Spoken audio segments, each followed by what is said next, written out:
கடவுள் ஆவியாயிருக்கிறார். அவரை தொழுது கொள்ளுகிறவர்கள் ஆவியோடும் உண்மையோடும் அவரை தொழுது கொள்ள வேண்டும். நம்முடைய பிதாவாகிய கடவுளாலும் கர்த்தராகிய இயேசு கிறிஸ்துவினாலும் உங்களுக்கு கிருபையும் சமாதானமும் உண்டாவதாக. இது கர்த்தர் உண்டு பண்ணின நாள், இதிலே களி கூர்ந்து மகிழ கடவோம்.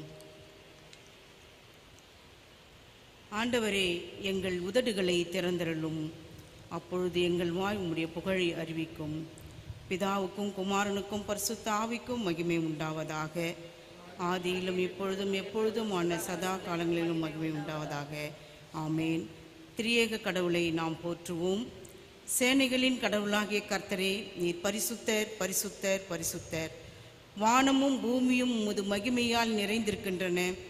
உன்னதத்திலே ஓசன்னா. கர்த்தரின் நாமத்தினாலே வந்த ஒருவர்களுமானவர் தோற்கடிக்கப்பட்டவர். உன்னதத்திலே ஓசன்னா. கடவுளே, நீர் பரிசுத்தர். சர்வ வல்லவரே, நீர் பரிசுத்தர். சாவாமை உடையவரே, நீர் பரிசுத்தர். ஆண்டவரே, எங்களுக்காக சிலுவையில் அறையுண்ட எங்கள் மீட்பரே, எங்கள் மேல் கிருபையாயிரும்.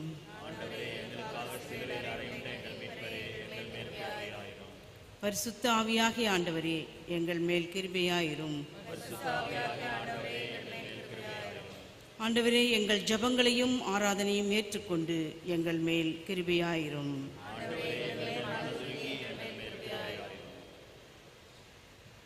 நமக்கு பாவம் இல்லை என்போமானால் நம்மை நாமே வஞ்சிக்கிறலாவோம். நமக்குள் உண்மை இல்லை. நமது பாவங்களை அறிக்கையிட்டால் பாவங்களை நமக்கு மன்னித்து எவ்வித அநீதமும் நீங்க நம்மை சுத்திகரிப்பதற்கு அவர் நம்பத்தக்கவரும் நீதியும் உள்ளவர். நான் எழுந்து என் தகப்பனிடத்திற்கு போய், தகப்பனே, பரத்துக்கு விரோதமாகவும் உமது பார்வையிலும் பாவம் செய்தேன். இனி உம்முடைய மகன் மகள் என்று சொல்லப்படுவதற்கு நான் பாத்திரன் அல்ல. உம்முடைய கூலிக்காரில் ஒருவராக என்னை வைத்துக் கொள்ளும் என்பேன். கடவுள் ராஜ்யம் சமீபத்திருக்கிறது. மனம் திரும்பி நற்செய்தியில் நம்பிக்கை வையுங்கள். நமது பலவீனங்களுக்காக பரிதபிக்க முடியாத பிரதான ஆசாரியர் நமக்கிராமல் எல்லா விதத்திலும் நம்மை போல் சோதிக்கப்பட்டும் பாவமில்லாத பிரதான ஆசாரியரே நமக்கு இருக்கிறார். நாம் முழங்கால் படியிட்டு மௌனமாக நம்முடைய பாவங்களை அறிக்கை செய்யும் வண்ணமாக புத்தெழுச்சி பாடலிலே 401வது பாடல், நான் உனக்கு சொந்தமானவன் என்ற பாடலை நாம் உணர்ந்து பாடுவோம்.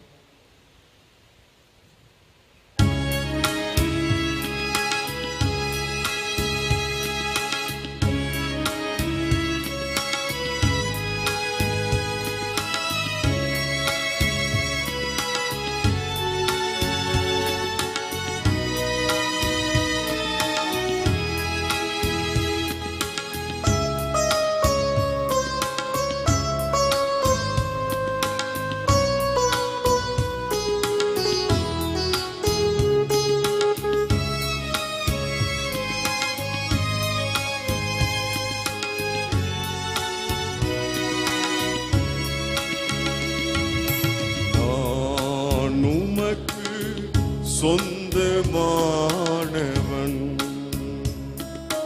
நான் உமக்கு சொந்தமானவன். இயேசுவே, நீர் எனக்கு தஞ்சமானவன். நான் உமக்கு சொந்தமானவன். பாரில் மீதிலே நான் பாவியானவன். பாரில் மீதிலே நான் பாவியானவன். நீர் பாவி என்னையும் தேடி பாரில் வந்தவர். பாவி என்னையும் தேடி பாரில் வந்தவர்.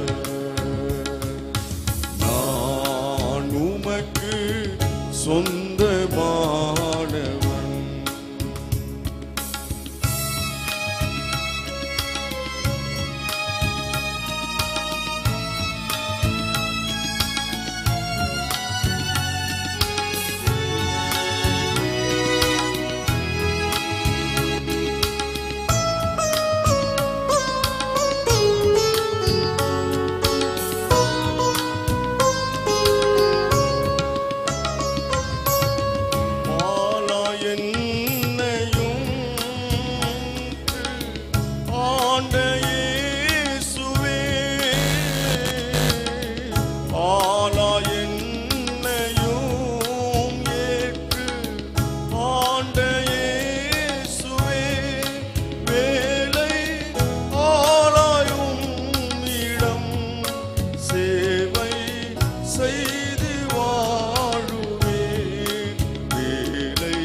சொந்தமானவன்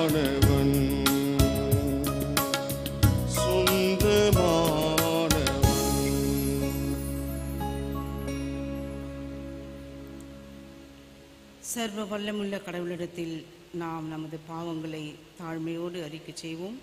முதலாவது பாவ அறிக்கை ஜெபத்தை நாம் இணைந்து ஏறெடுப்போம். சர்வ வல்லமையும் மிகுந்த இரக்கமுள்ள பிதாவே, தப்பிப்போன ஆடுகளைப் போல நாங்கள் உம்முடைய வழிகளை விட்டு வழுவி அலைந்து போனோம். எங்கள் இருதயத்தின் யோசனைகளுக்கும் விருப்பங்களுக்கும் மிகவும் இணங்கி நடந்தோம்.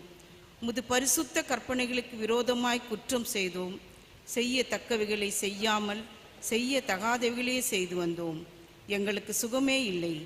ஆனாலும் ஆண்டவரே, தேவரீர் எங்கள் ஆண்டவராகிய இயேசு கிறிஸ்துவின் மூலமாய் மனிதருக்கு அருளி செய்த வாக்கு தத்தங்களின்படியே நிர்வாக்கியமுள்ள குற்றவாளிகளாகிய எங்களுக்கு இறங்கும். தப்பிதங்களை அறிக்கையிடுகிற எங்கள் மேல் பொறுமையாயிரும். பாவத்தின் நிமித்தம் துக்கப்படுகிற எங்களை சீர்படுத்தும். மிகவும் இரக்கமுள்ள பிதாவே, உடைய பரிசுத்த நாமத்துக்கு மகிமை உண்டாகும்படி நாங்கள் இனி தேவ பக்தியும் நீதியும் தெளிந்த புத்தியும் உள்ளவர்களாய் நடந்து வர இயேசு கிறிஸ்து நிமித்தம் எங்களுக்கு கிருபை செய்தருளும். ஆமேன். பாவமரணத்தின் நிச்சயத்தை நாம் பெற்றுக்கொள்வோம். சர்வ வல்லமையும் மிகுந்த இரக்கமுள்ள ஆண்டவர் மன்னிப்பையும் பாவ நிவர்த்தியும் நமக்கு கட்டளையிட்டருளி வாழ்க்கையை சீர்படுத்துவதற்கான காலத்தையும் தமது பரிசுத்த ஆவியின் கிருபையும் தேற்றுதலையும் தந்தல்வாராக. ஆமேன். திருவசன போதனை. ஆண்டவரை துதியுங்கள், ஆண்டவர் நாமும் துதிக்கப்படுவதாக. திருமறை பாடங்கள் வாசிக்க கேட்போம்.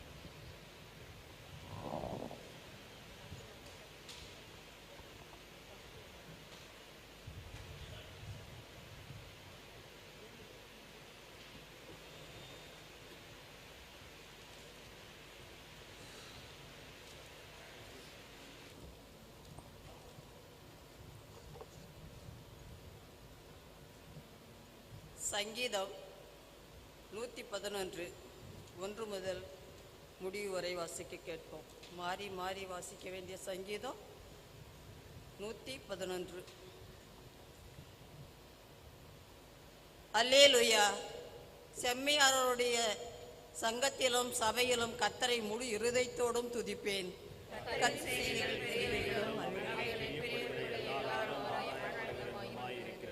அவருடைய செயல் மகிமையும் மகத்துவமும் உள்ளது.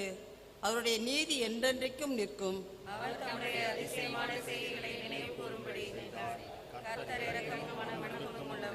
தமக்கு பயந்தவர்களுக்கு ஆகாரம் கொடுத்தார். தமது உடன்படிக்கை என்றென்றைக்கும் நினைப்பார்.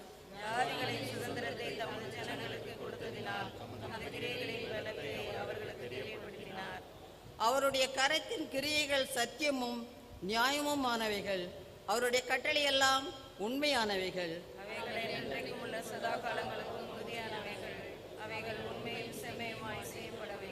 அவர் தமது ஜனத்துக்கு மீட்பை அனுப்பி தமது உடன்படிக்கையை நித்திய உடன்படிக்கையாக கட்டளையிட்டார். அவருடைய நாமம் பரிசுத்தமும் பயங்கரவுமானது.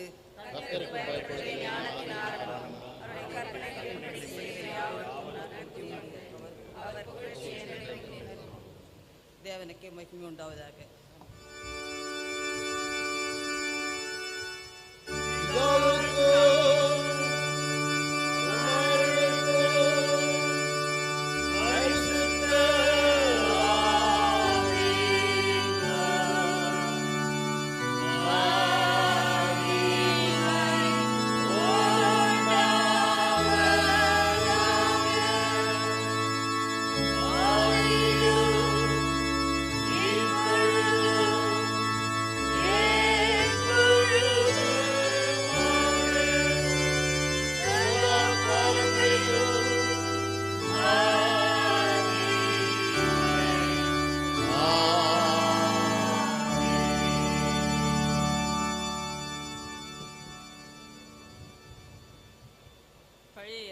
புஸ்தகம் யாத்ராகமம் அதிகாரம் 3 திருவார்த்தைகள் 1 முதல் 12 முடிய. யாத்திராகமம் 3ஆம் அதிகாரம் 1 முதல் 12 முடிய. மோசே மீதியான் தேசத்து ஆசாரியனாயிருந்த தன் மாமனாகிய எத்திரோவின் ஆடுகளை மேய்த்து வந்தான். அவன் ஆடுகளை வனாந்தரத்தின் பின்புறத்திலே ஓட்டி தேவ பர்வதமாகிய ஓரேப் மட்டும் வந்தான். அங்கே கர்த்தருடைய தூதனானவர் ஒரு முட்செடியின் நடுவிலிருந்து உண்டான அக்கினி சுவாலையிலே நின்று அவனுக்கு தரிசனமானார். அப்பொழுது அவன் உற்று பார்த்தான். முட்செடி அக்கினியால் ஜுவாலித்து எரிந்தும் அது வெந்து போகாமல் இருந்தது. அப்பொழுது மோசே, இந்த முட்செடி வெந்து போகாதிருக்கிறது என்ன? நான் கிட்ட போய் இந்த அற்புத காட்சியை பார்ப்பேன் என்றான். அவன் பார்க்கும்படி கிட்ட வருகிறதை கர்த்தர் கண்டார். முட்செடியின் நடுவிலிருந்து தேவன் அவனை நோக்கி, மோசே, மோசே என்று கூப்பிட்டார். அவன், இதோ அடியேன் என்றான். அப்பொழுது அவர், இங்கே கிட்டி சேராயாக, உன் கால்களில் இருக்கிற பாதரட்சையை கழற்றி போடு, நீ நிற்கிற இடம் பரிசுத்த பூமி என்றார். பின்னும் அவர், நான் ஆபிரகாமின் தேவனும் ஈசாக்கின் தேவனும் யாக்கோபின் தேவனுமாகிய உன் பிதாக்களுடைய தேவனாயிருக்கிறேன் என்றார். மோசே தேவனை நோக்கி பார்க்க பயந்ததினால் தன் முகத்தை மூடிக்கொண்டான். அப்பொழுது கர்த்தர், எகிப்தில் இருக்கிற என் ஜனத்தின் உபத்திரவத்தை நான் பார்க்கவே பார்த்து ஆளோட்டிகளின் நிமித்தம் அவர்கள் இடுகிற கூக்குரலை கேட்டேன். அவர்கள் படுகிற வேதனைகளையும் அறிந்திருக்கிறேன். அவர்களை எகிப்தியரின் கைக்கு விடுதலையாக்கவும் அவர்களை அந்த தேசத்திலிருந்து நீக்கி கானானியரும் ஏத்தியரும் எமோரியரும் பெரிசியரும் ஏவியரும் எபூசியரும் இருக்கிற இடமாகிய பாலும் தேனும் ஓடுகிற நலமும் விசாலமுமான தேசத்தில் கொண்டு போய் சேர்க்கவும் இறங்கினேன். இப்பொழுதும் இஸ்ரவேல் புத்திரன் கூக்குரல் என் சந்நிதியில் வந்து எட்டினது. எகிப்தியர் அவர்களை ஒடுக்குகிற ஒடுக்குதலையும் கண்டேன். நீ இஸ்ரவேல் புத்திரராகிய என் ஜனத்தை எகிப்திலிருந்து அழைத்து வரும்படி உன்னை பார்வோனிடத்துக்கு அனுப்புவேன், வா என்றார். அப்பொழுது மோசே தேவனை நோக்கி, பார்வோனிடத்துக்கு போகவும் இஸ்ரவேல் புத்திரரை எகிப்திலிருந்து அழைத்து வரவும் நான் எம்மாத்திரம் என்றான். அதற்கு அவர், நான் உன்னோடே இருப்பேன். நீ ஜனத்தை எகிப்திலிருந்து அழைத்து வந்தபின் நீங்கள் இந்த மலையில் தேவனுக்கு ஆராதனை செய்வீர்கள். நான் உன்னை அனுப்பினேன் என்பதற்கு இதுவே அடையாளம் என்றார் என்பதே.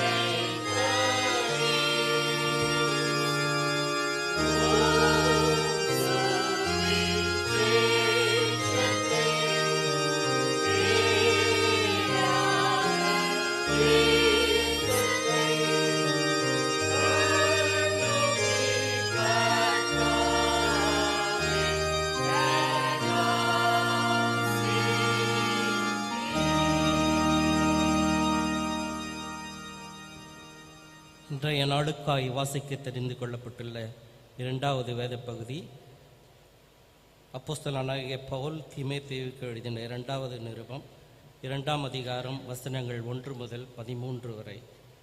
2 தீமோத்தேயு 2ஆம் அதிகாரம் 1 முதல் 13 வரை. ஆதலால் என் குமாரனே, நீ கிறிஸ்து இயேசுவிலுள்ள கிருபையில் பலப்படு. அநேக சாட்சிகளுக்கு முன்பாக நீ என்னிடத்தில் கேட்டவைகளை மற்றவர்களுக்கு போதிக்கத்தக்க உண்மையுள்ள மனுஷர்களிடத்தில் ஒப்புவி. நீயும் இயேசு கிறிஸ்துவுக்கு நல்ல போர் சேவகனாய் தீங்கு அனுபவி. தண்டில் சேவகம் பண்ணுகிற எவனும் தன்னை சேவகம் எழுதி கொண்டவனுக்கு ஏற்றவனாய் இருக்கும்படி பிழைப்புக்கு அடுத்த அலுவல்களில் சிக்கிக்கொள்ள மாட்டான். மேலும் ஒருவன் மல்யுத்தம் பண்ணினாலும் சட்டத்தின்படி பண்ணாவிட்டால் முடிசூட்டப்படான். பிரயாசப்பட்டு பயிரிடுகிறவன் பலனில் முந்தி பங்கு அடைய வேண்டும். நான் சொல்லுகிறவைகளை சிந்தித்துக்கொள். கர்த்தர் எல்லா காரியங்களிலும் உனக்கு புத்தியை தந்தருளுவார். தாவீதின் சந்ததியில் பிறந்த இயேசு கிறிஸ்து என் சுசேஷத்தின்படியே மரித்தோரிலிருந்து எழுப்பப்பட்டவர் என்று நினைத்துக்கொள். இந்த சுசேஷத்து நிமித்தம் நான் பாதகன் போல கட்டப்பட்டு துன்பத்தை அனுபவிக்கிறேன். தேவ வசனமோ கட்டப்பட்டிருக்கவில்லை. ஆகையால் தெரிந்து கொள்ளப்பட்டவர்கள் கிறிஸ்து இயேசுவினால் உண்டான இரட்சிப்பை நித்திய மகிமையோடு பெற்றுக்கொள்ளும்படி சகலத்தையும் அவர்கள் நியமித்ததாக சகிக்கிறேன். இந்த வார்த்தை உண்மையுள்ளது. என்னவெனில், நான் அவரோடே கூட மரித்தோமானால் அவரோடே கூட பிழைத்தும் இருப்போம்.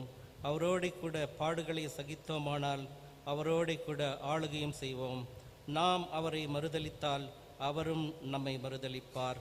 நாம் உண்மையுள்ளாதவர்களாய் இருந்தாலும் அவர் உண்மையுள்ளவராய் இருக்கிறார்.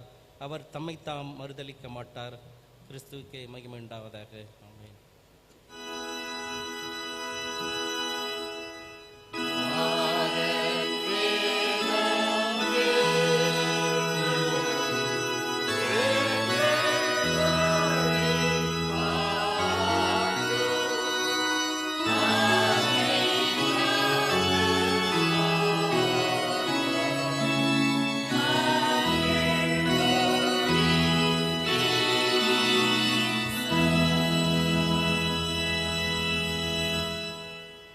வாசிக்கும்படியாக தெரிந்து கொள்ளப்பட்ட சுவிசேஷ வேதபாரம் பரிசுத்த யோவான் எழுதின சுவிசேஷம் 12ஆம் அதிகாரம் வசனங்கள் 20 முதல் 26 முடிய. யோவான் எழுதின சுவிசேஷம் 12ஆம் அதிகாரம் வசனங்கள் 20 முதல் 26 முடிய. பண்டிகையில் ஆராதனை செய்ய வந்தவர்களில் சில கிரேக்கர் இருந்தார்கள். அவர்கள் கலிலேயா நாட்டு பெத்சாயிதா ஊரானாகிய பிலிப்புவினிடத்தில் வந்து, ஐயா, இயேசுவை காண விரும்புகிறோம் என்று அவனை கேட்டுக்கொண்டார்கள். பிலிப்பு வந்து அதை அந்திரேயாவுக்கு அறிவித்தான். பின்பு அந்திரேயாவும் பிலிப்புவும் அதை இயேசுவுக்கு அறிவித்தார்கள். அப்பொழுது இயேசு அவர்களை நோக்கி, மனுஷகுமாரன் மகிமைப்படும்படியான வேலை வந்தது. மெய்யாகவே மெய்யாகவே நான் உங்களுக்கு சொல்லுகிறேன், கோதுமை மணியானது நிலத்தில் விழுந்து சாகாவிட்டால் தனித்திருக்கும், செத்ததே ஆகில் மிகுந்த பலனை கொடுக்கும். தன் ஜீவனை சிநேகிக்கிறவன் அதை இழந்து போவான். இந்த உலகத்தில் தன் ஜீவனை வெறுக்கிறவனோ அதை நித்திய ஜீவ காலமாய் காத்து கொள்ளுவான். ஒருவன் எனக்கு ஊழியம் செய்கிறவன் ஆனால் என்னை பின்பற்ற கடவன். நான் எங்கே இருக்கிறேனோ அங்கே என் ஊழியக்காரனும் இருப்பான். ஒருவன் எனக்கு ஊழியம் செய்தால் அவனை பிதாவானவர் கனம் பண்ணுவார் என்றார் என்பதே.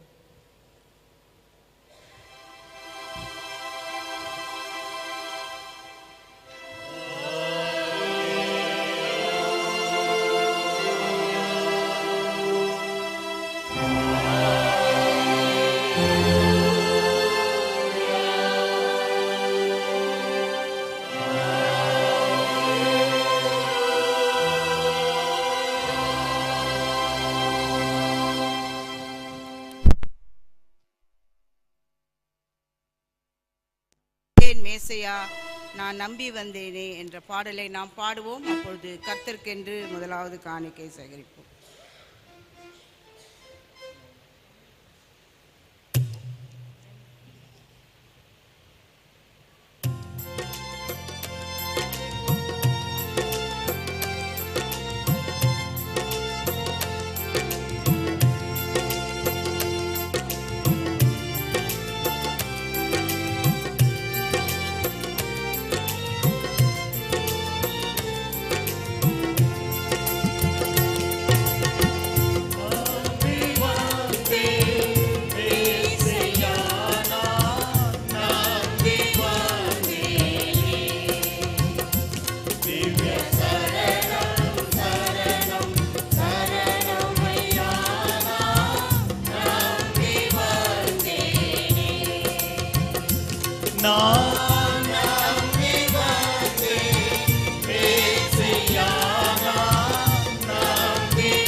வரும் தாவீது குமார குரு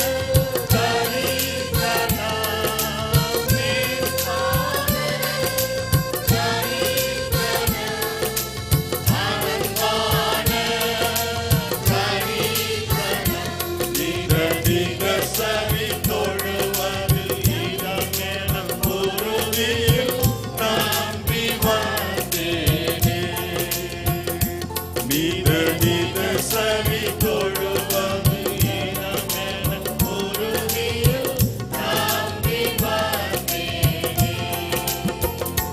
நான் நம்பி வந்தேன் மேசியானா, நம்பி வந்தேனே.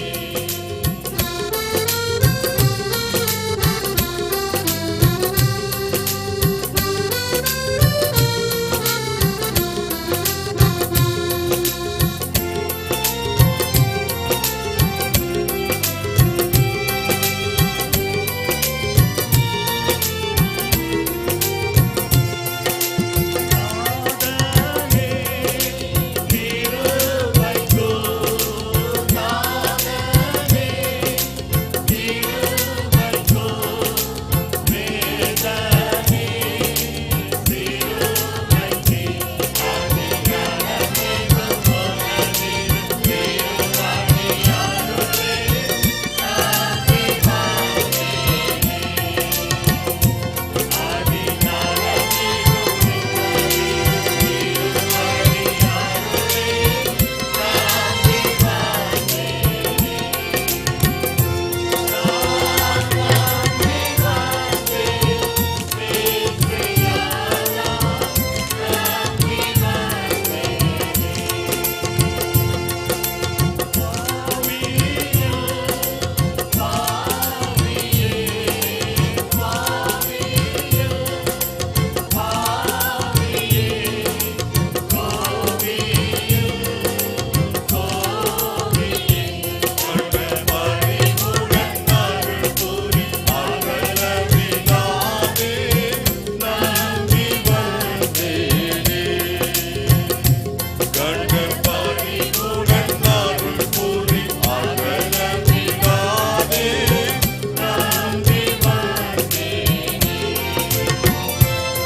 சபையார் அமரலாம்.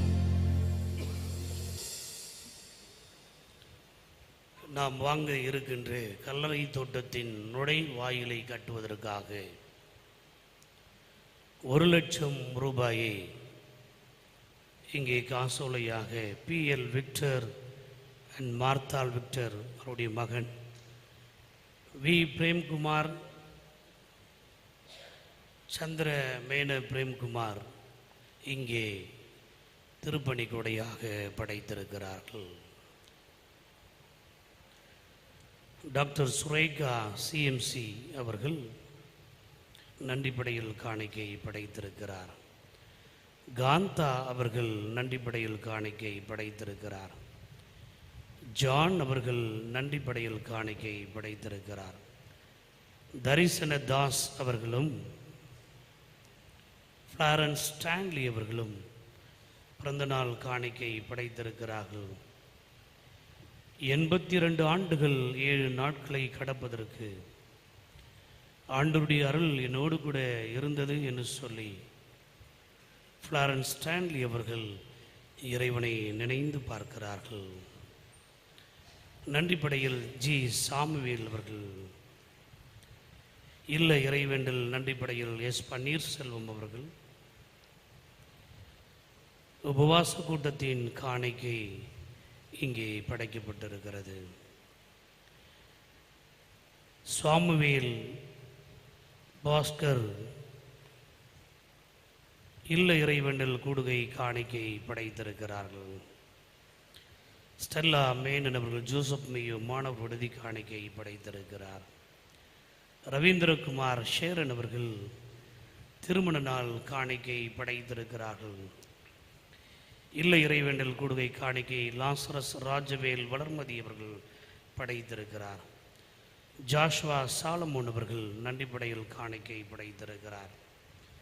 அற்புதம்மாள், செல்வம், எஸ்தர் ஆகியோர் நன்றி படையில் காணிக்கை படைத்திருக்கிறார். பால் மார்ட்டின் அவர்களும் ஜெஃபர்சன் ஜோயல் சாலமோன் அவர்களும் பிறந்த நாள் காணிக்கை படைத்திருக்கிறார்கள். செல்வினார் ஜெயசுராஜன் அவர்கள், மரகதம் அகஸ்டின் அவர்கள் பிறந்த நாள் காணிக்கை படைத்திருக்கிறார்கள். சாமுவேல் கிளாட்சன், சாந்தி கிளாட்சன் திருமண வாழ்விலே 25 ஆண்டுகளை கடக்குவதற்கு கடவுள் எனக்கு அனுக்கிரகம் பாராட்டினார் என்று சொல்லி இங்கே நன்றிப்படையில் காணிக்கை படைத்திருக்கிறார்கள். ஹரித் அவர்கள் கடவுள் செய்த நன்மைகளுக்காக நன்றிப்படையில் காணிக்கை படைத்திருக்கிறார்கள். திருமதி எலிசபெத் பெனி அவர்கள் நன்றிப்படையில் காணிக்கை படைத்திருக்கிறார்கள். சுரேஷ் ஜெபராஜ் அவர்கள் ஜோசப் மேயோ மாணவர் விடுதிக்காக காணிக்கை படைத்திருக்கிறார்கள். மேரி ரத்தினம் அம்மையார் அவர்கள் நன்றிப்படையில் காணிக்கை படைத்திருக்கிறார்கள். ஹீப்ரின் எப்சிபா, சுசிலா கண்ணன், சாந்தி ஜெபராஜ் ஆகியோர் பிறந்தநாள் காணிக்கை படைத்திருக்கிறார்கள். வினோத், மேர்சி, ஃப்ரீடா அவர்கள் ஜூலை மாதத்திற்கான ஞானோதயம் ஜோசப் மேயோ விடுதிக்காக நன்றிப்படையில் காணிக்கை படைத்திருக்கிறார்கள். ஷர்மிளா, ஜனனி ஆகியோர் நன்றிப்படையில் காணிக்கை படைத்திருக்கிறார்கள்.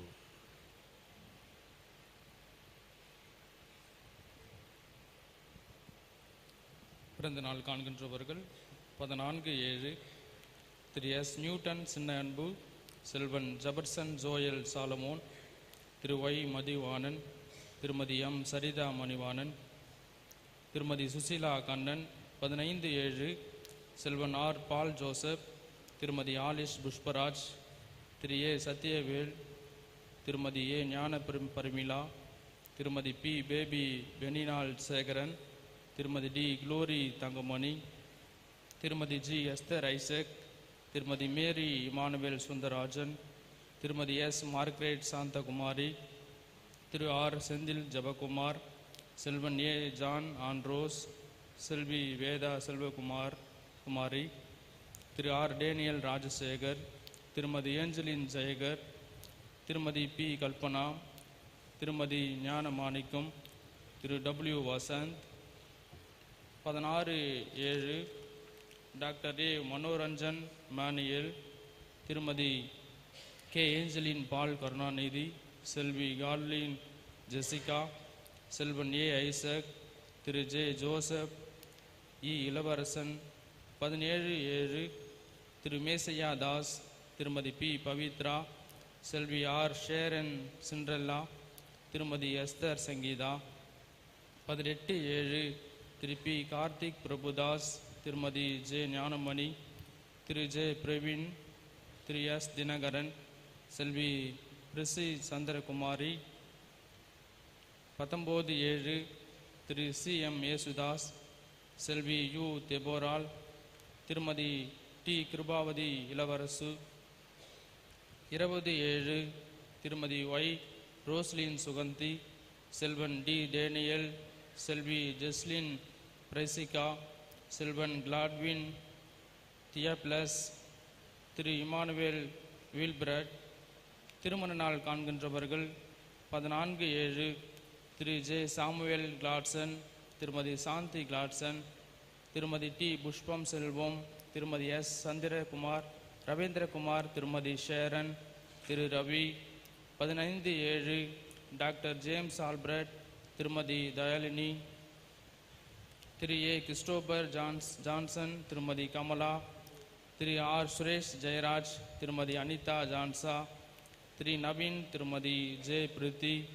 16/7 Thiru S Moses, Thirumathi Abisha Anbumalar, Thiru Ravindrakumar, Thirumathi Ruby Chandrakumari, Thirumathi K Susila Kannan, Thiru V Vignesh, Thirumathi Anitha, 17/7 திரு மோகன், திருமதி டெய்சி ஷீபா.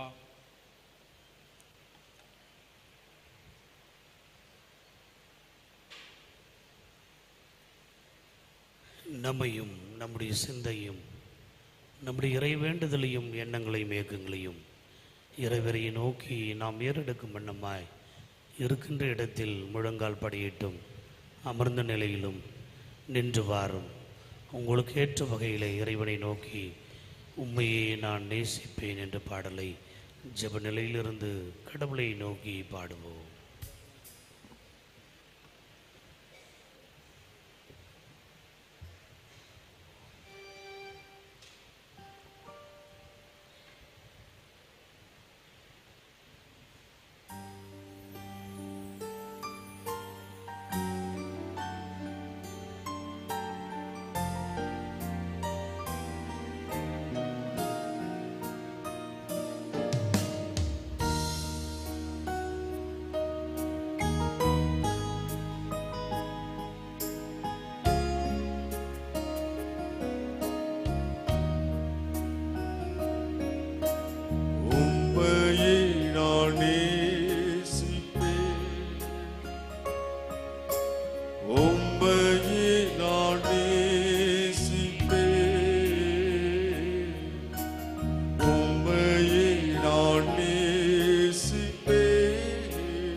ஆற்றல் தருகின்ற ஆண்டவரே,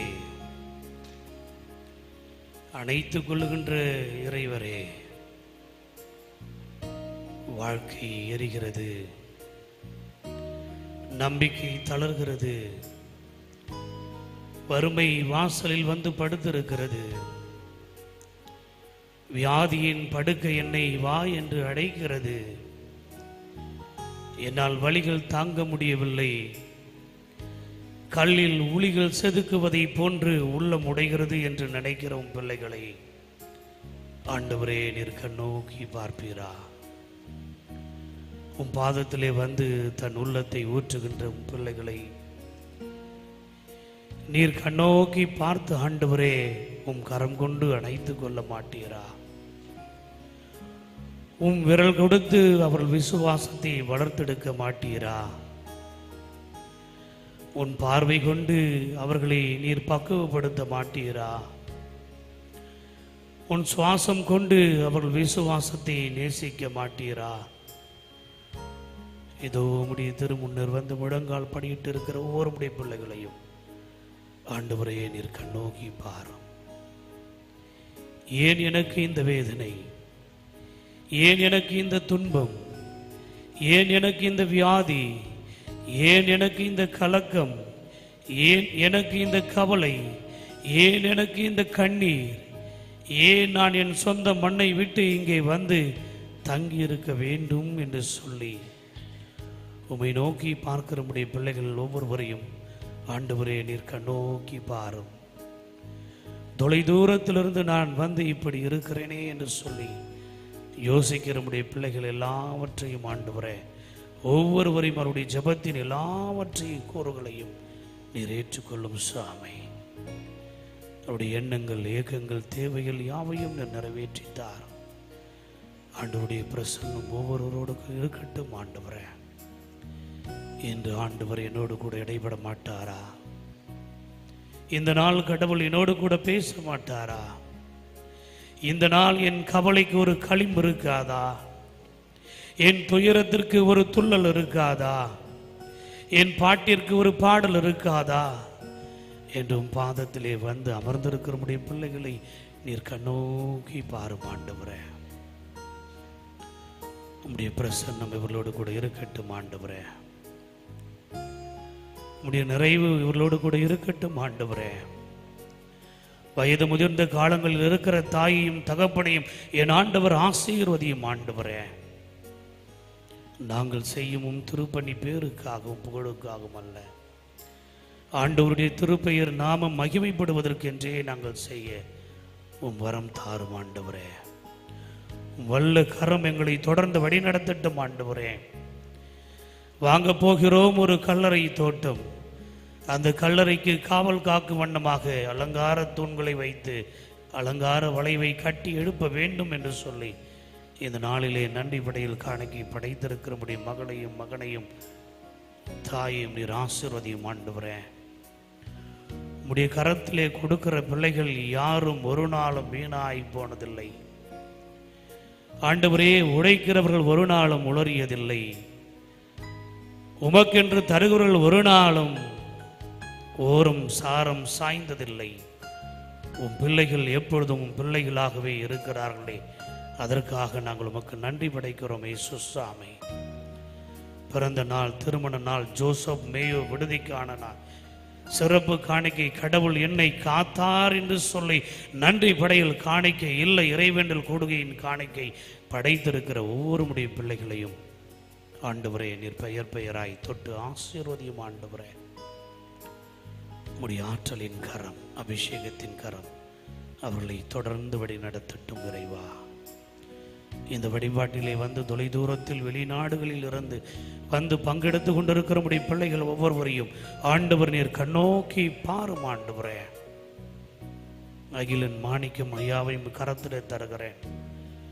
வல்லமையாய் உடைய திருப்பணியை செய்கிற உடைய மகனை நீர் அழைத்து வந்திரு. அதற்காய் நன்றி சுவாமி. அவருடைய அன்பு மனைவி உடைய கரத்திலே தருகிறேன் ஆண்டவரே.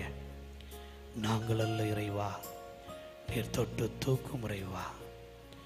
அவரை நீர் தொட்டு துடைத்தருளும் இறைவா. அந்த பிள்ளைகள் விடுகின்ற கண்ணீரை ஆண்டவர் காணும் ஆண்டவரே. அந்த பிள்ளைகள் விடுகின்ற கண்ணீரை உம் கரங்களால் துடைத்தருளும் ஆண்டவரே. இப்படியே எம் திரு அவையில் கண்ணீர் விட்டு கதறி அழுது கொண்டிருக்கிற உடைய பிள்ளைகள் ஒவ்வொருவரையும் நீர் கண்ணோக்கி பார்த்து அவர்களை துடைத்தருள வேண்டுமாய், தூக்கி நிறுத்திட வேண்டுமாய் உம் கரத்தில் ஒப்பு கொடுக்கிறோம். பிறந்த நாள், திருமண நாளை காணுகின்ற உடைய பிள்ளைகள் ஒவ்வொருவரையும் ஆண்டவர் பெயர் பெயராக ஆசீர்வதியும். 82 ஆண்டுகளை நான் தொடுவதற்கு இறைவன் காரணமாய் இருந்தாரே. 25 ஆண்டுகள் திருமண வாழ்விலே நான் கடவுளை முன்வைத்து வாழ்வதற்கு வழிகாட்டினாரே. என் கரங்களில் கிடைப்பதையெல்லாம் நான் கர்த்தருக்காய் படைப்பேன் என்று படைக்கிற உடைய பிள்ளைகளை நீர் கண்ணோக்கி பாரும் ஆண்டவரே. மனமுறங்கி இந்த நேரத்தில் கண்ணீர் விட்டு கதறி அழுகின்ற உள்ளம் உடைந்தும் பாதத்தில் அமர்ந்திருக்கிற உடைய பிள்ளைகளை நீர் தொடுவீராக. ஏன் எனக்கு இந்த துயரம் என்று உம்மை நோக்கி பார்க்கிற பிள்ளைகள், ஏன் எனக்கு இந்த கண்ணீர் என்று உம்மை நோக்கி பார்க்கிற பிள்ளைகள், ஏன் எனக்கு இந்த உளைச்சல் என்று உம்மை நோக்கி பார்க்கிற பிள்ளைகள் ஒவ்வொருவரையும் நீர் தொடும் ஆண்டவரே. கடன் பிரச்சனையிலிருந்து நீர் மாற்றும், களிப்பாய் ஒரு வாழ்வை தாரும் ஆண்டவரே. கஷ்டத்திலிருந்து அந்த குடும்பத்தை தூக்கி இடும் ஆண்டவரே. பிள்ளைகளின் கல்விக்காக ஆண்டவரே யாரெல்லாம் ஏங்கி தவிக்கிறார்களோ அவர்களுக்கு என் ஆண்டவர் உதவி செய்யும் ஆண்டவரே. உன் பிள்ளைகள் உடைய கரத்திலிருந்து நன்மையை பெற்றுக்கொள்ளட்டும் ஆண்டவரே. இந்த வழிபாடு வந்து திரும்பி போகிற உடைய பிள்ளைகள் ஒருவரும் வெறுமையாய் போகாதபடி என் ஆண்டவர் என்னோடு கூட வருகிறார், என் ஆண்டவர் என்னோடு கூட வாழ்கிறார், என் ஆண்டவர் எனக்கு வேண்டியதை தருகிறார், என் ஆண்டவர் என்னை நாள்தோறும் பாதுகாக்கிறார், என் ஆண்டவர் என்னோடு கூட என்றென்றும் வாழ்ந்திருக்கிறார் என்ற விசுவாசத்தோடு புறப்பட்டு செல்ல ஆண்டவர் நிற்கிறவை பாராட்டும். இவை யாவையும் திருக்கரத்திலே நாங்கள் ஒப்புக் கொடுக்கிறோம், ஏற்றுக்கொள்ளும்படி நடத்தும். இயேசுவின் வழியாய் மன்றாடுகிறோம் உயிருள்ள நல்ல கடவுளே, ஆமென். கிறிஸ்துவுக்குள் பிரியமான அன்பின் இறை மக்களே, இந்த நல்ல நாளிலே காலை வேளையிலே நாம் மனிதர்கள் மீது வைக்கிற நம்பிக்கை கூட சில நேரத்தில் தோல்வி அடைந்து விடலாம். ஆனால் கடவுளின் மீது வைக்கிற நம்பிக்கை ஒரு நாளும் தோற்று போகாது. இந்த நாளிலே அகிலன் மாணிக்கம் ஐயா அவர்கள் கடவுளின் மீது நம்பிக்கை வைத்து வேலூர் பட்டணத்திற்கு வருகை தந்திருக்கிறார்கள். அவருடைய அன்பு மனைவியை மருத்துவமனையிலே அவர்கள் சேர்த்திருக்கிறார்கள் சிகிச்சைக்காக. ஒவ்வொரு நாளும் 5 முறை அல்லது 6 முறை என்னோடு கூட தொடர்பு கொள்வார்கள். அவர் நாவிலிருந்து வரக்கூடிய எல்லா வார்த்தைகளும் பிரைஸ் காட், நான் கடவுளை துதிக்கிறேன், நான் சரியான இடத்திற்கு வந்திருக்கிறேன் என்று அவர் என்னிடத்திலே பகிர்ந்து கொள்வார்.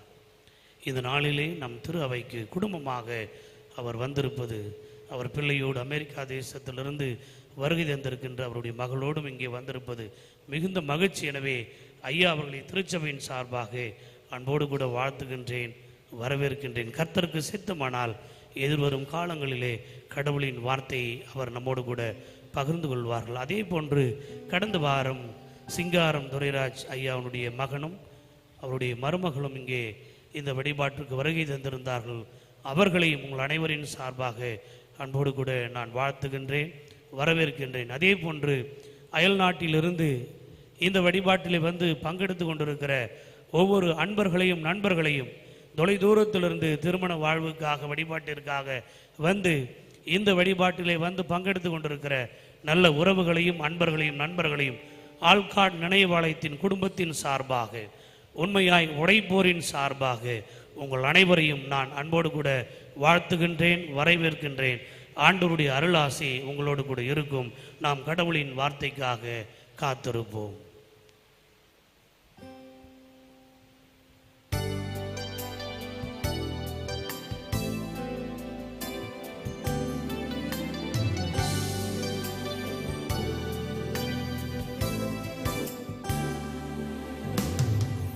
குயவனியும் கையில் களிமண்ணா உடைத்து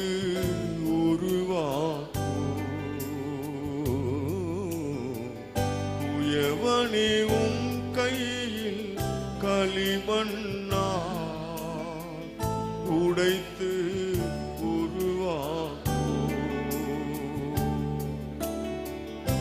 உம் சித்தமல்ல உம் சித்தம் நாதா தருகிறேன் உம் கையிலே,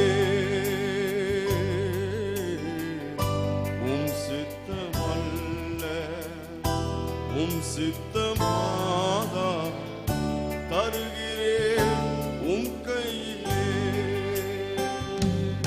என்னை தருகிறேன் தருகிறேன் உம் கரத்தில், என்னை படைக்கிறேன் படைக்கிறேன் உம் பாதத்தில்,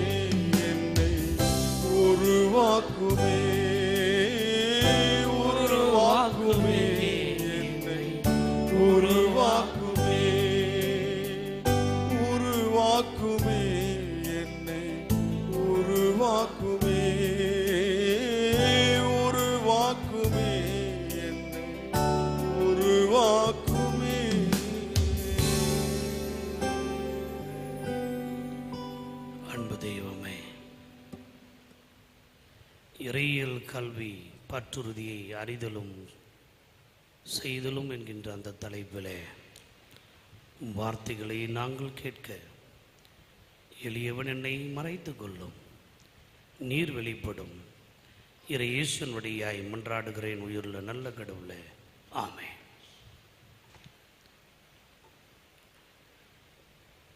கடல் எல்லாருக்கும் பொதுவானது.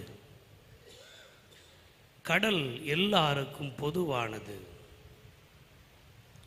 சிலர் மூழ்கி முத்தெடுக்கிறார்கள்,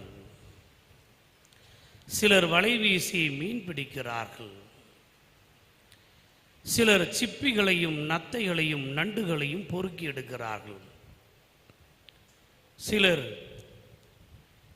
பாதம் நினைத்து பரவசம் அடைகிறார்கள், சிலர் கால் நினைத்து களி கூறுகிறார்கள், சிலர் அந்த உப்பு நீரில் தங்களை தோய்த்து கொண்டு குளித்து மகிழ்கிறார்கள். ஆனால் கடல் எல்லாருக்கும் பொதுவானது. கொக்கை தேடி குளம் வராது,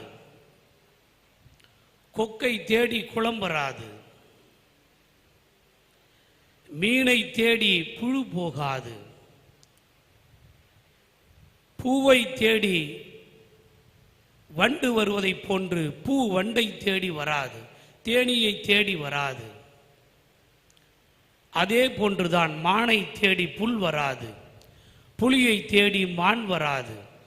எவைகள் எவைகள் தேடுகிறதோ அவைகள் தான் கண்டெடுக்கிறது. தேடுவதும் கண்டெடுப்பதும் அடையாளம் காணுவதும் தான் இறையியலின் அடிப்படை ஆழமான தன்மை. தேனை தேடித்தான் தேனீக்கள் போகும், சாக்கடையை தேடி ஒரு நாளும் தேனீக்கள் போகாது. தேனை தேடித்தான் தேனீக்கள் போகும், சாக்கடையை தேடி ஒரு நாளும் தேனீக்கள் போகாது.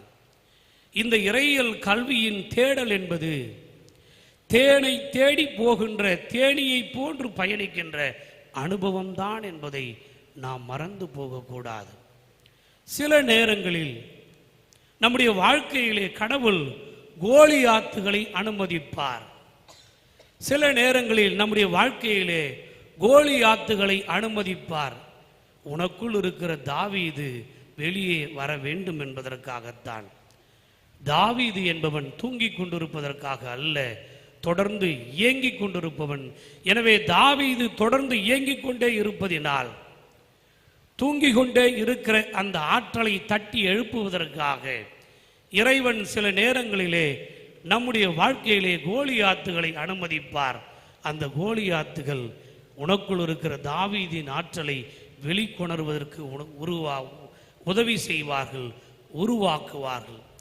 எங்கள் அன்பின் இறை மக்களே, தியாலஜிக்கல் எஜுகேஷன், ஃபெய்த், அந்த விசுவாசத்தை knowing the faith and action என்று doing the action என்று சொல்லுகிறார்களே, இறையியல் கல்வி என்பது என்ன?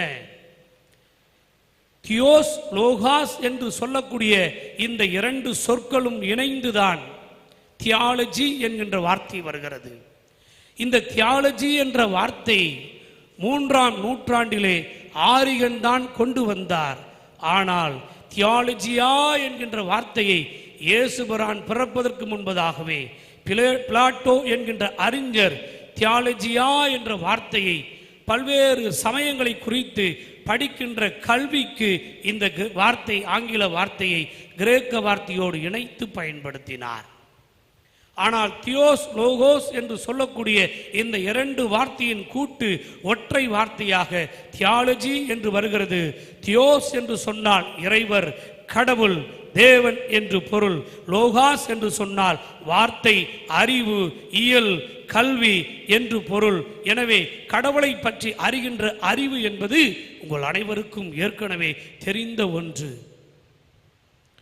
இந்த பிளாட்டோ அவர்கள் சொன்ன இந்த வார்த்தை பின்வரும் காலங்களிலே 4ஆம் நூற்றாண்டிலே செசேரியா என்கின்ற பகுதியை சேர்ந்த யூசிபஸ் என்று சொல்லக்கூடிய ஒரு வரலாற்று அறிஞர் தான் இந்த வார்த்தையை இயேசு கிறிஸ்து பிரான் பிறந்து மரித்து உயிர்த்து அவர் விண்ணுலகம் சென்ற பிறகு 4ஆம் நூற்றாண்டிலே தியாலஜி என்கின்ற இந்த பதத்தை முழுமையாக பயன்படுத்தினார். இந்த தியாலஜி என்கின்ற இந்த வார்த்தையை சொன்னவுடனே பலரும் இறையியல் கல்லூரிக்கான சொற்றொடர், இறையியல் பேராசிரியர்களுக்கான சொற்றொடர், இறை வார்த்தைக்கான சொற்றொடர், நமக்கும் இந்த வார்த்தைக்கும் தொடர்பில்லை என்று நினைத்து கொண்டிருக்கிறார்கள். இந்த தியாலஜி என்கின்ற இந்த ஆங்கில சொல் இரண்டு வகையில் நாம் புரிந்து கொள்ள முடியும்.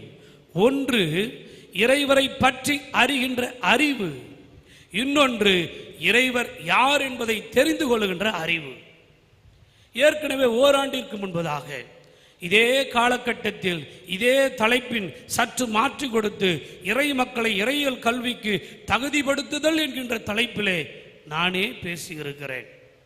எத்தனை பேருக்கு இது நினைவிருக்கிறது என்று எனக்கு தெரியாது. ஆனால் இந்த தியாலஜி என்பது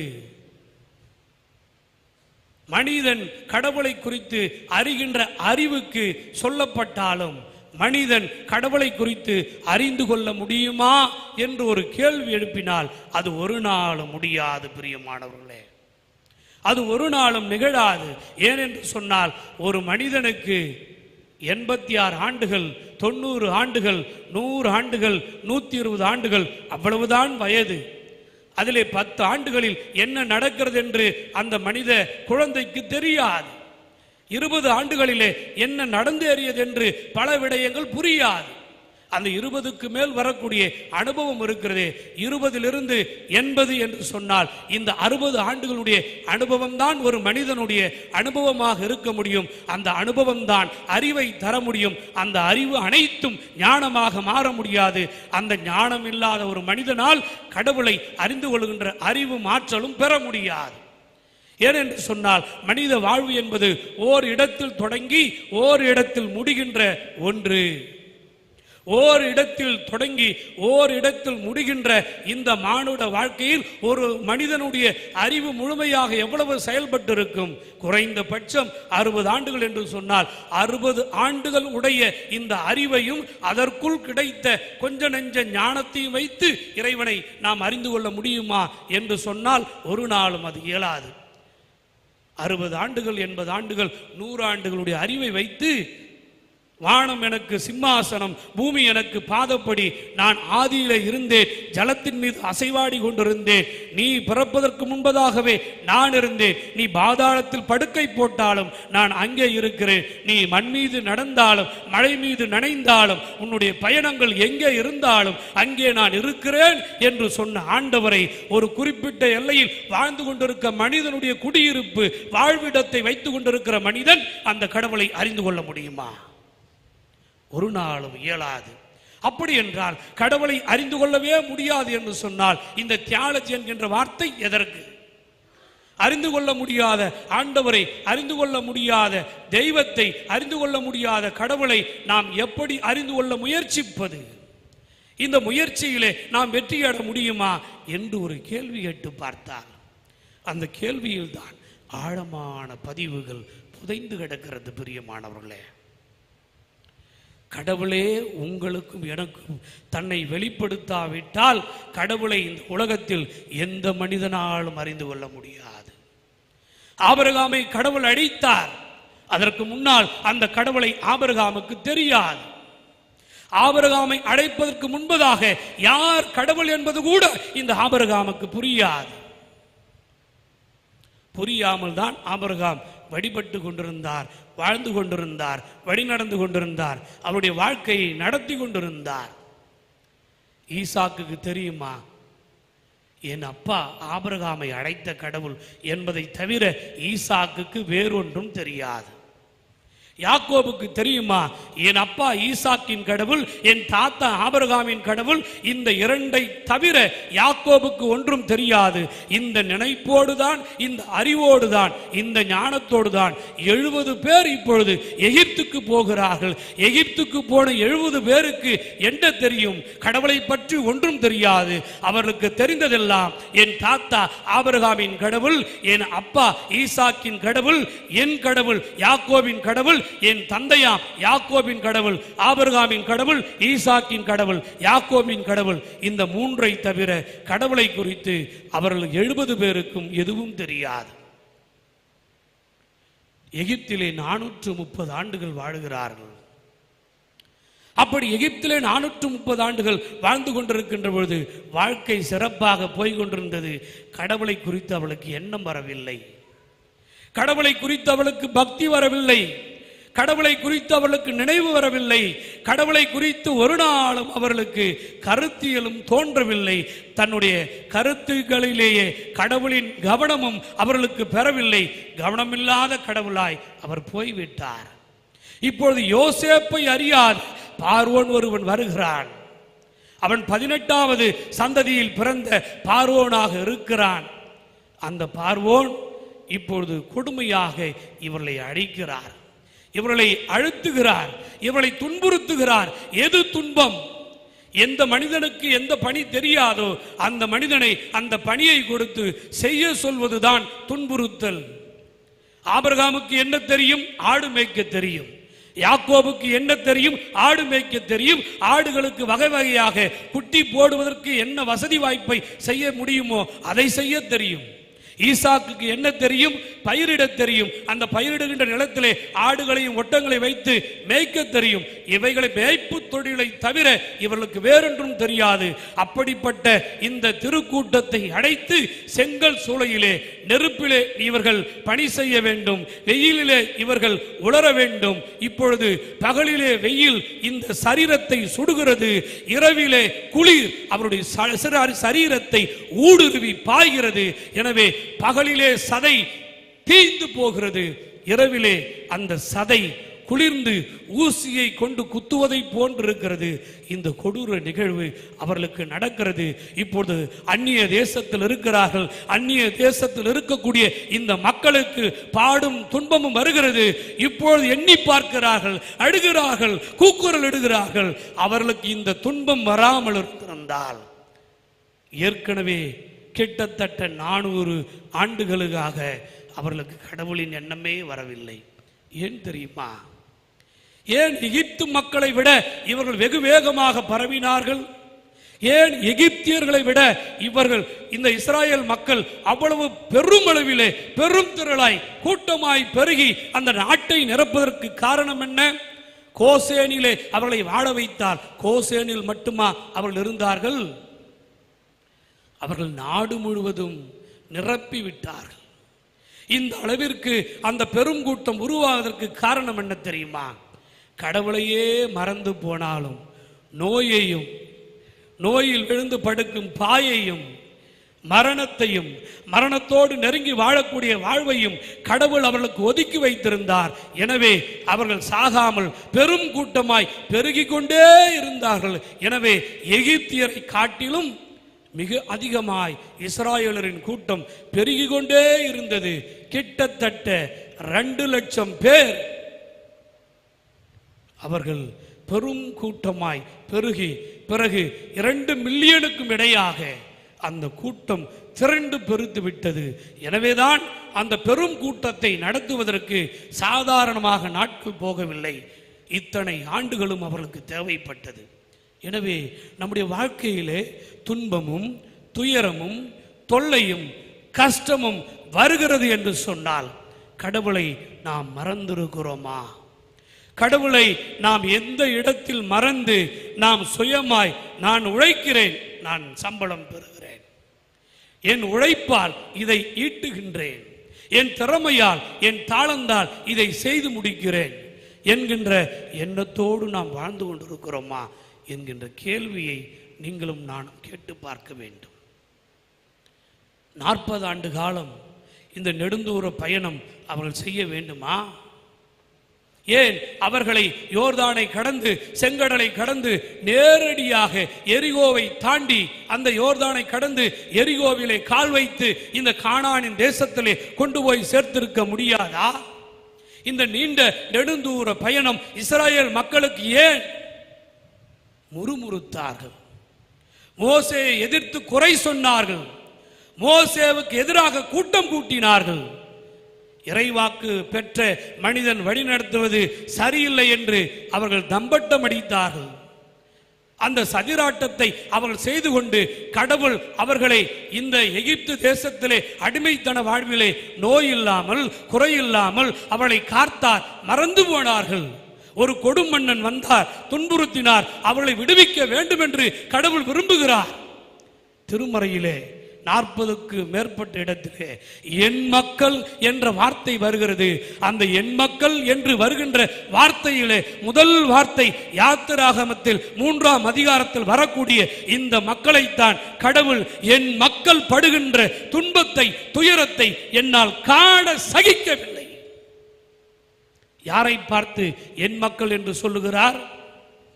யாரெல்லாம் சாதாரணமாய் கடவுளுடைய வாழ்க்கையிலே வந்து அவர்கள் வறுமையிலே இருக்கிறார், துன்பத்தில் இருக்கிறார், அடிமைத்தனத்தில் இருக்கிறார், பசியோடு இருக்கிறார், பயணத்திலே பாடுபட்டு கொண்டு இருக்கிறார், அந்த நாட்டிலே மிகப்பெரிய கொடூரத்தை அனுபவித்துக் கொண்டிருக்கிறார்கள்.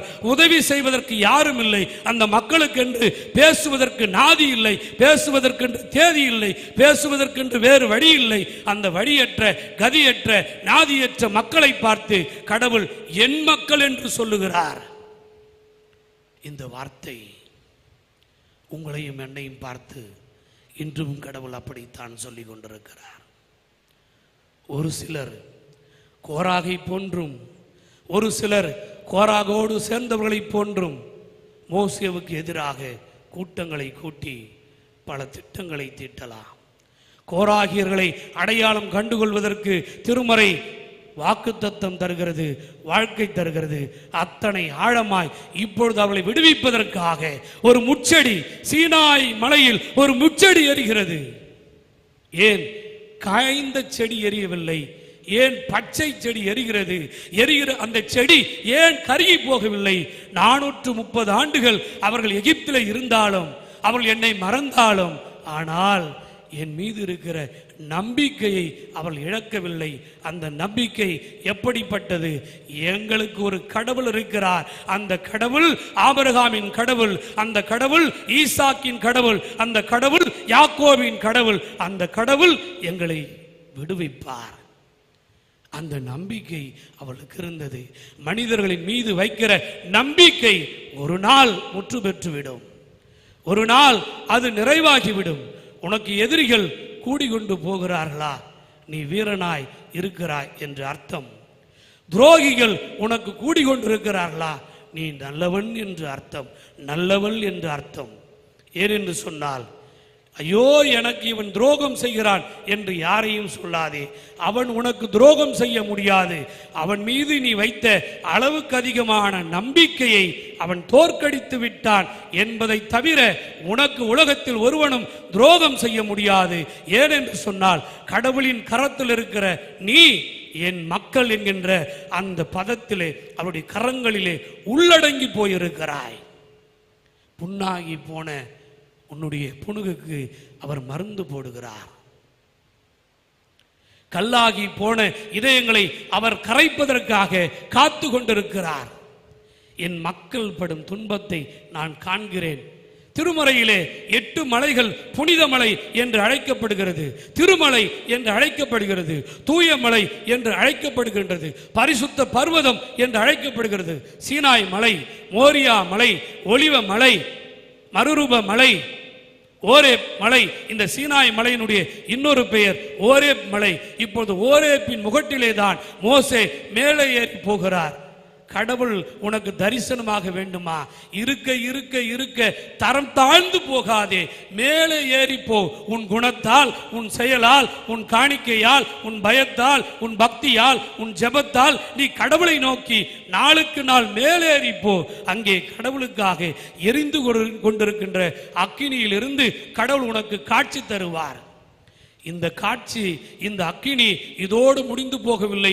எப்படி இந்த செடி எரிந்து கொண்டிருக்கின்ற பொழுது கருகி போகவில்லையோ, என் பிள்ளைகளை, என் மீது பக்தி வைராக்கியம் கொண்டவர்களை நான் இப்படித்தான் காப்பேன் என்று சொல்லுவதற்காகத்தான் ஓரேப்பின் மலையிலே முச்செடி எரிகிறது. அது கருகி போகவில்லை, சாம்பலாகவில்லை.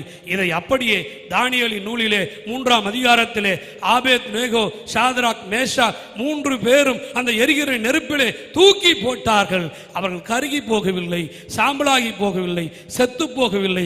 என் அன்பின் ஆள்காட் திருச்சபை இறை மக்களே, இந்த அருளுரையை ஒளிதளத்தின் வாயிலாக கண்டு கொண்டிருக்கிற என் அன்பு இறை மக்களே, உங்கள் நம்பிக்கை கடவுளின் மீது இருந்தால் அந்த நம்பிக்கை ஒரு நாளும் பொய்த்து போகாது. அந்த நம்பிக்கை ஒரு நாளும் சிதைந்து போகாது. நீ கடவுளை மறந்து போகலாம், கடவுள் ஒரு நாளும் உன்னை மறந்து போக மாட்டார். நீ கடவுளை விட்டு போகலாம், கடவுள் ஒரு நாளும் உன்னை விட்டு போக மாட்டார். 430 ஆண்டுகள் ஆகிவிட்டதே, 40 ஆண்டுகள் ஆகிவிட்டதே, 10 ஆண்டுகள் ஆகிவிட்டதே, 30 ஆண்டுகள் ஆகிவிட்டதே, 20 ஆண்டுகள் ஆகிவிட்டதே, இனியும் கடவுள் என்னை காப்பாரா என்று நீ நினைக்கிறாயா? ஒரு நாளும் கவலைப்படாதே.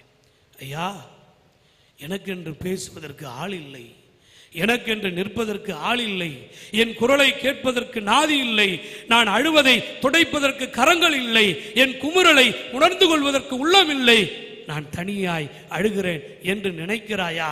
ஒவ்வொரு இஸ்ரவேலனும் எகிப்திலே தனியாய் அழுதான். ஆனால் கடவுளோ அவரை எல்லாம் கூட்டி சேர்த்து என் மக்கள் படும் துன்பத்தை என்னால் காண இயலவில்லை என்று மனம் வெந்து குமுறி அவர் கண்டார், அதை பார்த்தார். எனவே மோசேவை அழைத்தார். The call and commission of the Moses என்று ஆங்கிலத்திலே அழகாய் மோசேவை அழைப்பதும் அவரை அபிஷேகிப்பதும், ஒரு தனி மனிதனை பொதுநிலையினரை அழைத்து எல்லாரையும் மோசேயின் பின்னால் ஆரோன் நிற்கும்படியாய், மோசேவின் வாயாய் ஆரோன் இருக்கும்படியாய், மோசேவின் தலைமைத்துவத்தின் கீழே ஒட்டுமொத்த இஸ்ராயேல் மக்களும் இருக்கும்படியாய் இறைவன் வழிகாட்டினார். அன்பிற்குரியவர்களே, இன்றும் இந்த நாளின் டெக்ஸ்டுக்குள்ளேயே நாம் போகவில்லை. அத்தனை ஆழம் நிறைந்த ஒரு பகுதி. இதை துடைத்து தூக்கி ஒவ்வொரு பக்கங்களையும் புரட்டி பார்த்தால் அத்தனை ஆழம் நிறைந்திருக்கிறது. விடுதலை பயண நூல் 3ஆம் அத்தியாயத்தில் ஒரு பக்கம் இது சீனாய் மலை, இன்னொரு பக்கம் இது ஓரேப் மலை.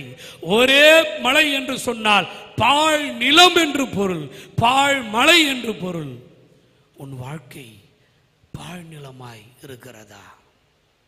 உங்கள் வாழ்க்கை வறண்டு போய் இருக்கிறதா? உங்கள் வாழ்க்கை உதிர்ந்து போய் இருக்கிறதா? உங்கள் வாழ்க்கை பட்டு போய் இருக்கிறதா? ஐயா, என் வாழ்க்கையில் எத்தனை முறை நான் தனியாய் அழுவது, செய்யாத பாவத்திற்காக சிலுவை சுமக்கிறேன், அழைக்காத அழைப்பிற்காக அடிக்கப்படுகிறேன், சொல்லாத வார்த்தைக்காக சுடுநெருப்பை வைத்து சுடப்படுகிறேன் என்று நீ நினைக்கிறாயா? உன்னையும் என்னையும் பார்த்து இறைவன் சொல்லுகிறார், உங்களையும் என்னையும் பார்த்து கடவுள் சொல்லுகிறார், என் மகனே மகளே, நீ ஒரு நாளும் தனியாய் இல்லை. நீ எல்லாராலும் கைவிடப்பட்ட நிலையில் இருக்கிறாயா? உன்னோடு நான் இருக்கிறேன். நீ படும் துன்பத்தை நான் பார்க்கிறேன், நீ விடும் கண்ணீரை நான் காண்கிறேன். பற்றி எரிந்து கொண்டிருக்கிற உன் வாழ்க்கை உன் கண்ணீரால் அணைக்க முடியாது. இதோ என் செந்நீரால் நான் அணைப்பேன், உன்னை மீட்பேன், உன்னை விடுவிப்பேன். நீரிலிருந்து எடுக்கப்பட்டவன், ஏன் நீரிலிருந்து எடுக்கப்பட்டவன்? எரிந்து கொண்டிருக்கிற நெருப்பை அணைக்க வேண்டும் என்று சொன்னால் அந்த எரிந்து கொண்டிருக்கிற நெருப்பிற்கு நீர் வேண்டும். எனவேதான் நீரிலிருந்து எடுக்கப்பட்ட மோசேவை எரிந்து கொண்டிருக்கிற நெருப்பின் இடத்துல அடைத்து வருகிறார் ஆண்டவர். உன் வாழ்க்கை எரிந்து கொண்டிருக்கிறதா? உன்னுடைய வாழ்க்கையிலே நடக்கிற நிகழ்வுகளை உன்னால் புரிந்து கொள்ள முடியவில்லையா? வாசல் தோறும் வசைமொழிகள் வந்து விழுந்து கிடக்கிறதா? உன் வாழ்நாளில் அநேக துன்ப துயரங்களை சந்தித்து கொண்டே போகிறீர்களா? ஒன்றை நினைத்து கொள்ளுங்கள், ஒரு நாளும் ஐயோ நான் வைத்த விசுவாசம் பொய்யாகி போனதே என்று நீங்கள் நினைக்க வேண்டாம். தவறான இடத்தில் உங்கள் விசுவாசத்தை வைத்து விட்டீர்கள் என்பதை அந்த விசுவாசம்தான் உங்களுக்கு சரியாக கற்று தந்திருக்கிறது என்பதை நினைத்து நீங்கள் வைத்த விசுவாசம் தோற்று போகின்ற பொழுது அந்த தோற்று போகிறதில் கூட கடவுள் ஒரு அனுபவத்தின் பாடத்தை உங்களுக்கு கற்று தருகிறார். 44 வகையிலே கடவுள் வெளிப்படுகிறார், தன் முகத்தை காட்டுகிறார். இந்த 44 முறையை கடவுள் எப்படி தன்னை வெளிப்படுத்தினார்? இங்கே அக்னியிலே, இன்னொரு முறை முகமுகமாய், இன்னொரு முறை சத்தமாய், இன்னொரு முறை இடியாய், இன்னொரு முறை மின்னலாய், இன்னொரு முறை மழையாய், இன்னொரு முறை சூரியனாய், இன்னொரு முறை சந்திரனாய், இன்னொரு முறை உலர்ந்த எலும்புகள் உருப்பெறுவதாய் 44 முறை திருமறையிலே கடவுள் தன்னுடைய ரூபத்தை, தன்னை வெளிப்படுத்துகின்ற ஆற்றலை திருமறையிலே காட்டுகிறார். இதற்கு மேல் யாத்திராமத்துக்குள் நுழைந்தால் இன்னும் 2 பகுதியை காண முடியாது என்கின்ற நோக்கத்தோடு சங்கீதம் 111க்கு நான் போகிறேன். அன்பிற்குரியவர்களே, திருமறையிலே ஒரு பெயரை சொல்லி 2 முறை கடவுள் அழைத்தது 5 பெயரைத்தான். 5 பெயரை தவிர திருமறையிலே 2 முறை அழைக்கப்பட்டவர் யாரும் இல்லை. ஆதியாகமம் 22:11 எடுத்து படித்தால் ஆபிரகாமே ஆபிரகாமே என்று அழைப்பார். அதன் பிறகு யாத்திராகமத்திலே 3 நாளிலே எடுத்து படித்தால் மோசே மோசே என்று அழைப்பார். அதன் பிறகு 1 சாமுவேலை எடுத்து படித்தால் சாமுவேலே சாமுவேலே என்று அழைப்பார். அதன் பிறகு அவர் திருமறையிலே எடுத்து மார்த்தாளே மார்த்தாளே என்று அழைப்பார். ஒரே ஒரு பெண்ணின் பெயர் தான் 2 முறை அழைக்கப்படும். அந்த ஒரு பெயரும் மார்த்தாள் தான். மார்த்தாளே மார்த்தாளே என்று அழைப்பார். அதன் பிறகு அவர் அழைப்பார் சீமோனே சீமோனே என்று அழைப்பார். இப்படி திருமறையிலே 2 முறை அழைக்கப்பட்ட பெயர்கள் 5 பேர் தான். அந்த 5 பேரில் ஒற்றை பெண் தான், மீதி 4 பேர் ஆண் தான். இப்படி 2 முறை அழைக்கப்பட்ட அழைப்பிலே தான் மோசேவை மோசே மோசே என்று அழைத்தார். ஏன் தெரியுமா? தன் அழைப்பிலே ஒரு உறுதி இருக்கிறது, தன் அழைப்பிலே ஒரு உத்தரவாதம் இருக்கிறது, தன் அழைப்பிலே அதிகாரம் இருக்கிறது, தன் அழைப்பிலே ஒரு அபிஷேகம் இருக்கிறது. அப்படி அந்த அபிஷேகத்தின் வார்த்தையை சொல்ல வேண்டும் என்று சொன்னால் 2 முறை அழைப்பார். 111ஆம் சங்கீதம் 10 திருமொழி. அந்த முதல் ஒரே திருமொழியில் 3 வாக்குறுதியை தருகிறார். என்ன அழகு! இந்த 10 திருமொழியையும் என்னை விட்டால் 3 மணி நேரம் நான் பேசிக்கொண்டே இருப்பேன். அத்தனை அற்புதம். 111ஆம் இந்த திருப்பாடலிலே அத்தனை அழகு நிறைந்திருக்கிறது. நான் நெஞ்சார இறைவனை துதிப்பேன், நீதிமான்களின் மன்றத்தில் துதிப்பேன், நான் சபையிலே துதிப்பேன். இந்த 3 உத்தரவாதத்தை, வாக்குறுதியை இறைவன் முதல் வார்த்தையிலே தந்து 2ஆம் வாக்கிலிருந்து 10ஆம் வாக்கில் வரைக்கும் அவர் என்ன சொல்லுகிறார் தெரியுமா? கடவுள் எத்தகைய சிறப்பு பெற்றவர் என்று 22 முறை சொல்லுகிறார், 22 வகையில் சொல்லுகிறார். எனவே கடவுளை எப்படி துதிக்க வேண்டும் என்று சொல்லி 22 வகையில் துதிப்பதற்காக 22 வகையான துதித்தலை சொல்லுகிறார். இந்த 10 வாக்கியங்களும் முதல் ஒத்த வாக்கியம்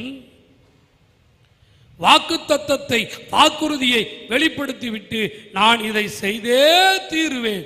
ஏன்? கடவுள் 22 வகையான நிலையிலே அவர் தூய்மை பெற்ற ஆண்டவர். எனவே 22 வகையாய் நான் ஆண்டவரை துதிப்பேன் துதிப்பேன் துதிப்பேன் என்று 22 வகையாக ஒவ்வொரு வாக்கியத்திலும் 2 3 2 3 என்று 22 வகையாய் துதிப்பதை நாம் இந்த திருமறையிலே பார்க்கலாம். பிரியமானவர்களே, எத்தனை ஆழம் நிறைந்தது! நான் ஏன் ஆலயத்திற்கு செல்ல வேண்டும்? நான் ஏன் இல்லை இறைவேண்டல் செய்ய வேண்டும்? கடவுள் எனக்கு என்ன செய்தார்? நான் எதற்காக பொருத்தனை செய்து கொள்ள வேண்டும்? நான் எதற்காக காணிக்கை செலுத்த வேண்டும்? நீ ஏன் காணிக்கை செலுத்தினாய்? இதை செய்து முடிக்க முடியாதே, அவசரப்பட்டு காணிக்கை செலுத்தி விட்டாயே, ஏன் இப்படி செய்தாய் என்று நாம் பிறரிடத்தில் பேசுகிறோமே. ஆனால் கடவுள் உன்னை ஜீவனோடு வைத்தாரே, உன்னை நன்றியோடு வைத்தாரே, உன்னை சுவாசத்தோடு வைத்தாரே. எத்தனை வியாதி, எத்தனை துன்பம், எத்தனை தொல்லை, எத்தனை துயரம், எத்தனை துக்கம், எத்தனை கண்ணீர், எவ்வளவு பாடு, எவ்வளவு கஷ்டம், எத்தனை வசை சொல், எத்தனை அழிச்சாட்டியம், எத்தனை பொய் குற்றச்சாட்டு, இவைகளெல்லாம் இருந்தாலும் உன்னை நான் காத்தேனே, உன்னை நான் பார்த்தேனே, உன்னை நான் என் கரங்களில் ஏந்தி கொண்டேனே. இதற்கு நீ கடவுளுக்கு நன்றி சொல்லக்கூடாதா? உன் வாழ்க்கையில் என்ன நடந்தாலும், இல்லை, இறைவேண்டலை மட்டும் ஒரு நாளும் நிறுத்தாதீர்கள். ஒரு ரகசியத்தை சொல்லுகிறேன், காலம் கடந்து விட்டது. ஒரு ரகசியத்தை சொல்லுகிறேன், உங்கள் பிள்ளைகள் எவ்வளவு கொடூரமானவர்களாக வேண்டுமானாலும் இருக்கட்டும், எவ்வளவு கெட்ட பிள்ளைகளாக வேண்டுமானாலும் இருக்கட்டும், எவ்வளவு பாவம் செய்கிறவர்களாக வேண்டுமானாலும் இருக்கட்டும், ஆனால் எதை செய்தாலும் அவர்களுக்கு ஜெபிக்க சொல்லித் தாருங்கள். நீ ஜெபித்து விட்டு இதை செய், ஜெபித்து விட்டு வெளியே போ, ஜெபித்து விட்டு இதை தொடங்கு, ஜெபித்து விட்டு சாப்பிடு, ஜெபித்து விட்டு இந்த தேர்வுக்கு போ, ஜெபித்து விட்டு படிக்க ஆரம்பி, ஜெபித்து விட்டு இந்த உடையை உடுத்து என்று ஜெபிக்க கற்றுத்தாருங்கள்.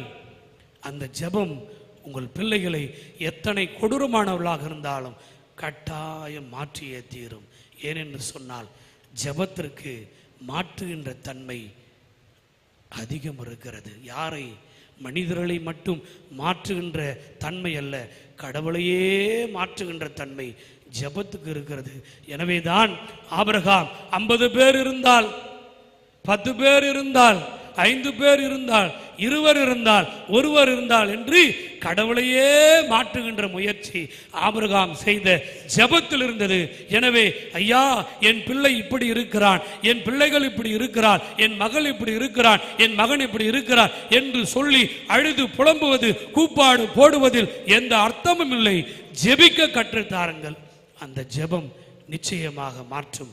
உன் கணவன் சரியாக இல்லையா, ஜெபியுங்கள், அந்த ஜெபம் மாற்றும். உன் மனைவி சரியாக இல்லையா, ஜெபியுங்கள், அந்த ஜெபம் நிச்சயமாக மாற்றும்.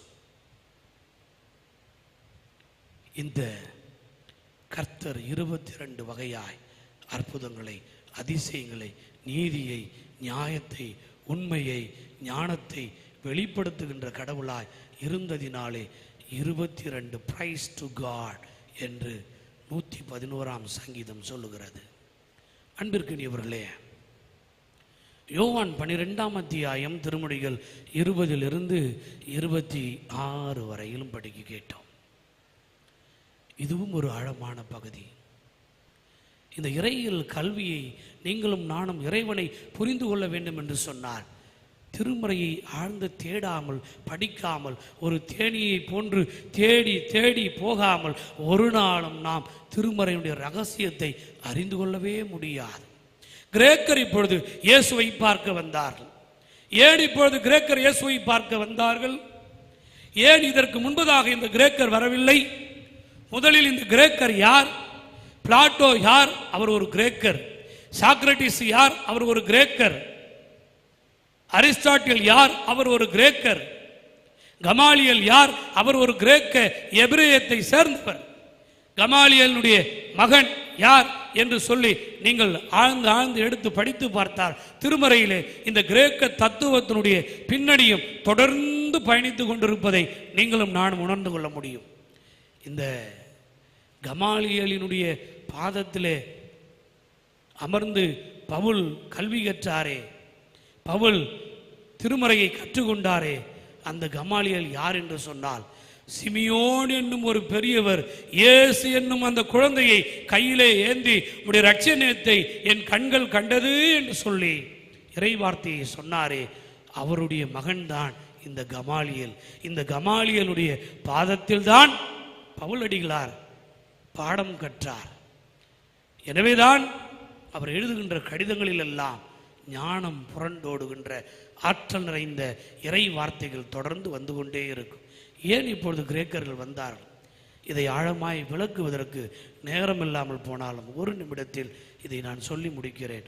அன்பிற்கினியவர்களே, சற்றேறக்குரிய ஒரு வாரத்திற்கு முன்பதாக இயேசுபிரான் இதே 12ஆம் அத்தியாயத்தில் 12ஆம் பிரிவில் சாட்டை எடுத்து கோவிலை தூய்மைப்படுத்தினார். காசுக்காரரின் பலகையை புரட்டி போட்டார். புறாவிற்கருடைய பலகையை புரட்டி போட்டார். இந்த தூய்மை பணியை எங்கே செய்தார்? பொதுநிலையினர், ஜென்டைல்ஸ், பிறவினத்து மக்கள் அந்த எருசலேம் தேவாலயத்தில் எங்கே வந்து நின்று இறைவனை வழிபட வேண்டும் என்கின்ற இடம் இருந்ததோ அந்த இடம்தான் வர்த்தக மையமாய் மாறி போனது. அந்த இடம்தான் அந்த வர்த்தக மையமாக மாறி போனது. அந்த வர்த்தக மையத்தை இப்பொழுது இயேசுபிரான் அடித்து நொறுக்கி தூக்கி எடுத்து வெளியே வீசி எறிந்து விட்டார். யாரை? ஆலயத்தை வைத்து வியாபாரம் செய்தவர்களை. யாரை? அந்த ஏழை மக்கள் கொடுக்கின்ற காணிக்கையை மீண்டும் மீண்டும் விற்பனையாக்கியவர்கள். யாரை? கடவுளினுடைய ஆலயத்தை வைத்து தன் வாழ்க்கையை கட்டி எழுப்பிக் கொண்டவர்களை. யாரை? இப்படிப்பட்ட கொடும் எண்ணம் படைத்து இதற்காக கொடுமை படைத்தோரின் கூடாரமாக கோவில்கள் மாறிவிட்டதே அவர்களை அடைத்து துவைத்து வெளியேற்றிய உடனே அந்த புறவினத்து மக்கள் வரக்கூடிய அந்த முற்றம் இப்பொழுது காலியாக இருக்கிறது. இந்த செய்தி கிரேக்கருக்கு தெரிகிறது. கிரேக்கர் புறவினத்து மக்கள். அவர்கள் இப்பொழுது இந்த ஒற்றை இயேசு யார்? இந்த ஒற்றை இயேசு எப்படி இத்தனை ரபிமார்கள் எல்லாம் இருக்கின்ற பொழுது அவர்களை வெற்றி கொண்டார்? அந்த இயேசுவை நாம் பார்த்து விட வேண்டும். அந்த இயேசுவை சந்தித்து விட வேண்டும். எனவே அந்த இயேசுவை நாம் சென்று பார்க்க வேண்டும் என்று சொல்லி எப்படி பார்ப்பதென்று தெரியவில்லை. இயேசுவோ ஆலயத்தில் இருந்தார். நீங்கள் யோவான் 12ஆம் அத்தியாயம் 20ஆம் வாக்கியம் எப்படி தொடங்குகிறது தெரியுமா? இயேசு கிறிஸ்து ஆலயத்தில் ஆற்றிய சொற்பொழிவிலே 5வது சொற்பொழிவு தான் இப்பொழுது அவர் ஆற்றப் போகின்ற சொற்பொழிவு. ஏற்கனவே 4 சொற்பொழிவை அவர் ஆற்றியிருக்கிறார். இது 5வது சொற்பொழிவு. அந்நியர்கள் இயேசுவை பார்க்க வந்திருக்கிறார்கள். அந்நியர்கள் பார்க்க வந்த பொழுது இப்பொழுது இயேசுபிரானின் சொற்பொழிவு தொடங்குகிறது. பிலிப்புனிடத்திலே வந்து சொல்லுகிறார். பிலிப்பு யார்? சீடர்களில் ஒருவர். அவர் இளையவர். அவரை குறித்து திருமறையிலே 3 வேறு இடத்தில் சொல்லுகிறது. அவர் ஓடி சென்று அந்திரேயாவிடத்தில் சொல்லுகிறார். அந்திரேயா யார்? பேதுருடைய சகோதரர். அவர் யோவானின் சீடர். இந்த அந்திரேயாவை குறித்தும் திருமறையிலே வேறு 3 இடத்தில் சொல்லப்படுகிறது. இந்த அந்திரேயாவும் இந்த பிலிப்புவும் சேர்ந்து ஒன்றாக இணைந்து இயேசுவினிடத்தில் சொல்லுகிறார். எப்பொழுதுமே திருமறை 2 சாட்சிகளை தான் ஏற்றுக்கொள்ளும் என்பதிலே இங்கேயும் 2 பேர் ஒன்றாக வருகிறார்கள். இயேசுவின் கல்லறையை நோக்கி 2 பேர் போனார்கள். கால்மாட்டில் ஒருவரும் தலைமாட்டில் ஒருவரும் 2 பேர் இருந்தார்கள்.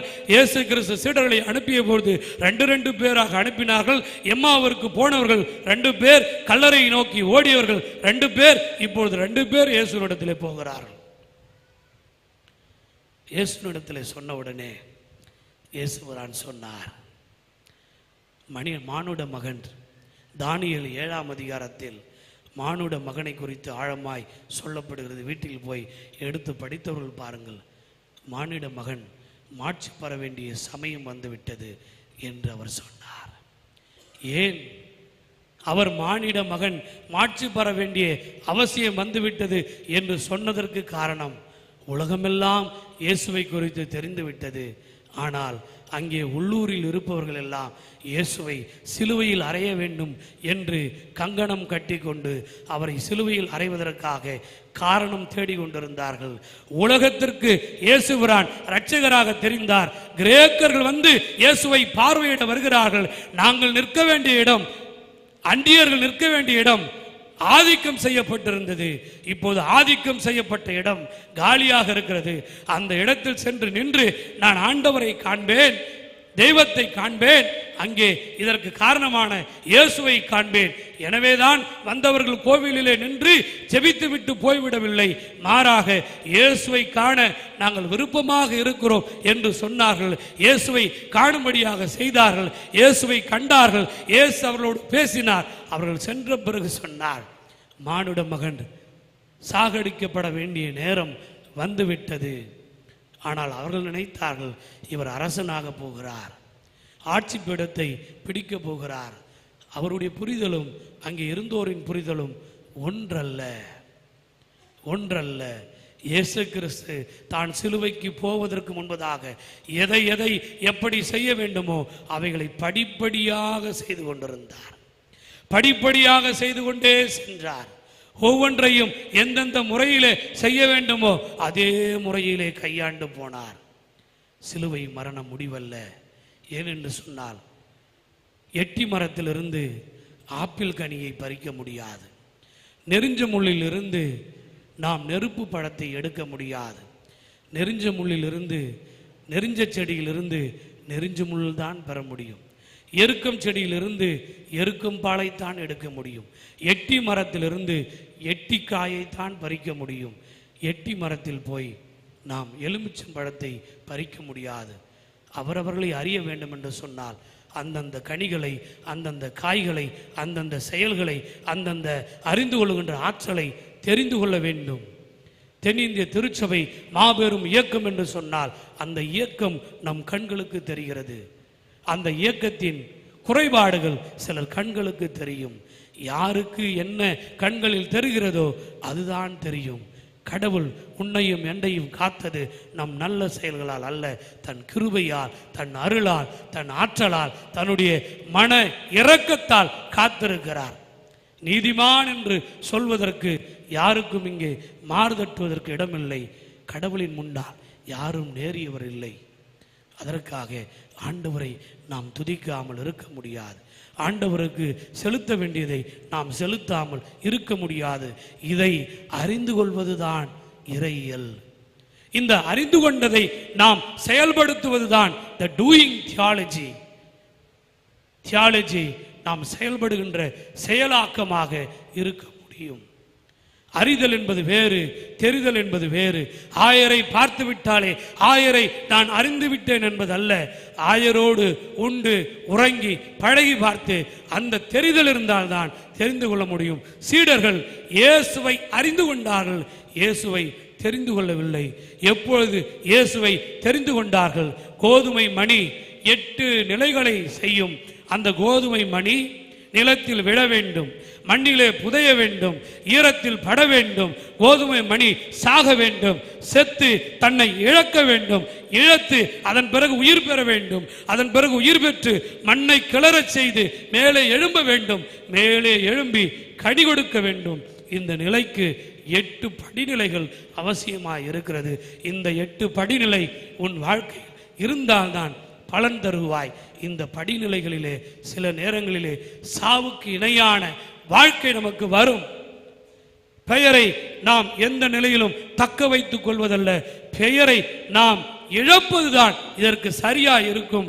அந்த சரியா இருக்கிற நிலைமைக்கு நேராய் உங்களையும் என்னையும் நடத்தி செல்வோம் என்று சொன்னார் ஆண்டவர். இதற்காகத்தான் உங்களையும் என்னையும் அழைத்திருக்கிறார். பிரியமானவர்களே, சற்று நேரம் கூடினாலும் இறையியல் கல்வி என்பது எல்லாருக்கும் கடல் பொதுவானது.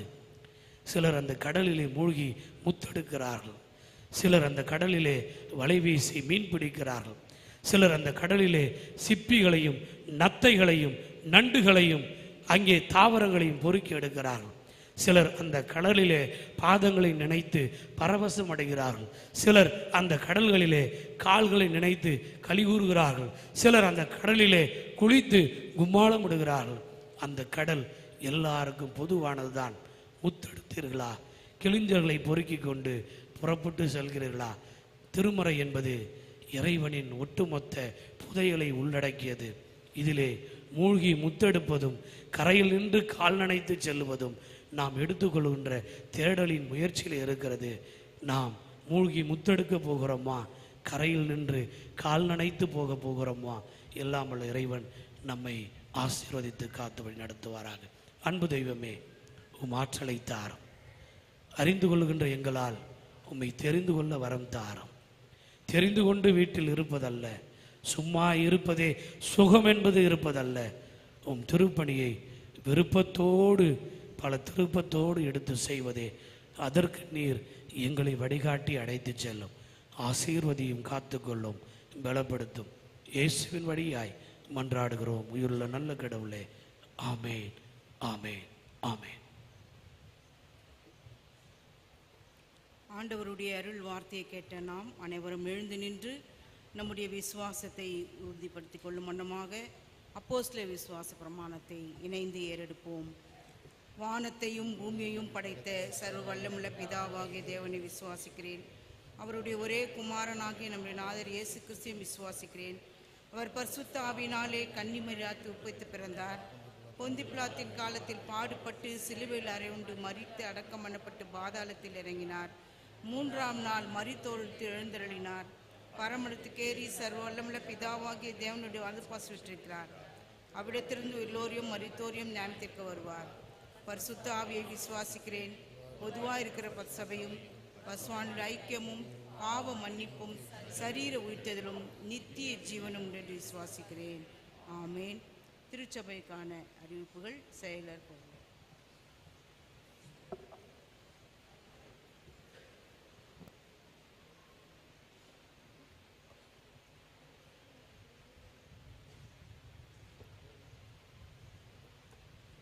உலகின் ரட்சகராம் இறைமைந்தன் இயேசு கிறிஸ்துவின் இனிதான நாமத்தினாலே திருச்சபையின் விசுவாசிகள் அனைவருக்கும் வாழ்த்துதலையும் வணக்கத்தையும் தெரிவித்துக் கொள்கின்றேன். இன்றைய தினம் தென்னிந்திய திருச்சபையின் கால அட்டவணையின்படி இறையியல் கல்வி ஞாயிறாக அனுசரிக்கப்பட்டு கொண்டிருக்கிறது. இறையியல் கல்வியை பயிற்றுவிக்கும் அனைத்து நிறுவனங்களுக்காகவும், அதாவது UTCTTS, குருக்கள் இன்னும் இந்தியாவிலே இருக்கும் அனைத்து இறையியல் கல்லூரிகளுக்காகவும் ஆண்டவருக்கு நாம் நன்றியை செலுத்துவோம். இந்த நிறுவனங்களின் இறை கல்வி பணி மென்மேலும் சிறக்க திருச்சபையார் ஜெபிக்கும்படி அன்பாய் அழைக்கப்படுகின்றீர்கள். விருதம்பட்டு சிற்றாலயத்தில் இன்று மாலை 6:30 அளவில் திருவிருந்து வழிபாடு நடைபெறும். நமது இணையாயர் அவர்கள் தலைமையேற்று நடத்தி செய்தி அளிப்பார்கள். சிற்றாலயத்தை சுற்றியுள்ள திருச்சபையார் இதில் பங்கேற்குமாறு அன்பாய் அழைக்கப்படுகின்றீர்கள். வாராந்திர ஜெப ஆய்வு இந்த வாரம் செவ்வாய்க்கிழமை நடைபெறாது என்று அறிவிக்கப்படுகின்றது. பெண்கள் ஐக்கிய சங்கத்தின் வாராந்திர ஜெப கூடுகை வியாழன் மாலை 18/7/24 5:30 மணிக்கு நமது திருச்சபையில் நடைபெறும். பெண்கள் ஐக்கிய சங்கத்தின் மாதாந்திர ஜெப கூட்டம் 27/24 சனிக்கிழமை மாலை 5:30 மணியில் நடைபெறும். இவ்விரு கூடுகையிலும் பெண்கள் ஐக்கிய சங்கத்தினர் பங்கேற்குமாறு பெண்கள் ஐக்கிய சங்கத்தின் அலுவலர்கள் அழைக்கின்றார்கள். 27/24 சனிக்கிழமை காலை 9:30 மணி முதல் 1 மணி வரை விருதம்பட்டு சிற்றாலயத்தில் உபவாச ஜெப கூடுகை நம்முடைய ஆயர் தலைமையிலே நடைபெறும். நம் திருச்சபையின் திரு வை ஆரோக்கியதாஸ் அவர்கள் இறை செய்தி அளிப்பார்கள். விருதம்பட்டு சிற்றாலயத்தை சுற்றியுள்ள திருச்சபையார் இதில் பங்கேற்குமாறு அழைக்கப்படுகின்றீர்கள்.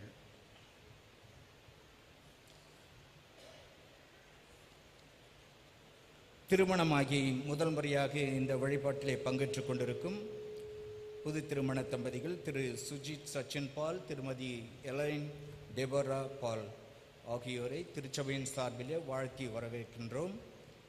அதே விதத்திலே கத்தார் தேசத்திலிருந்து விடுமுறைக்கு வந்திருக்கும் திரு ஆல்வின் ஜெயக்குமார் குடும்பத்தினரையும் வாழ்த்தி வரவேற்கின்றோம்.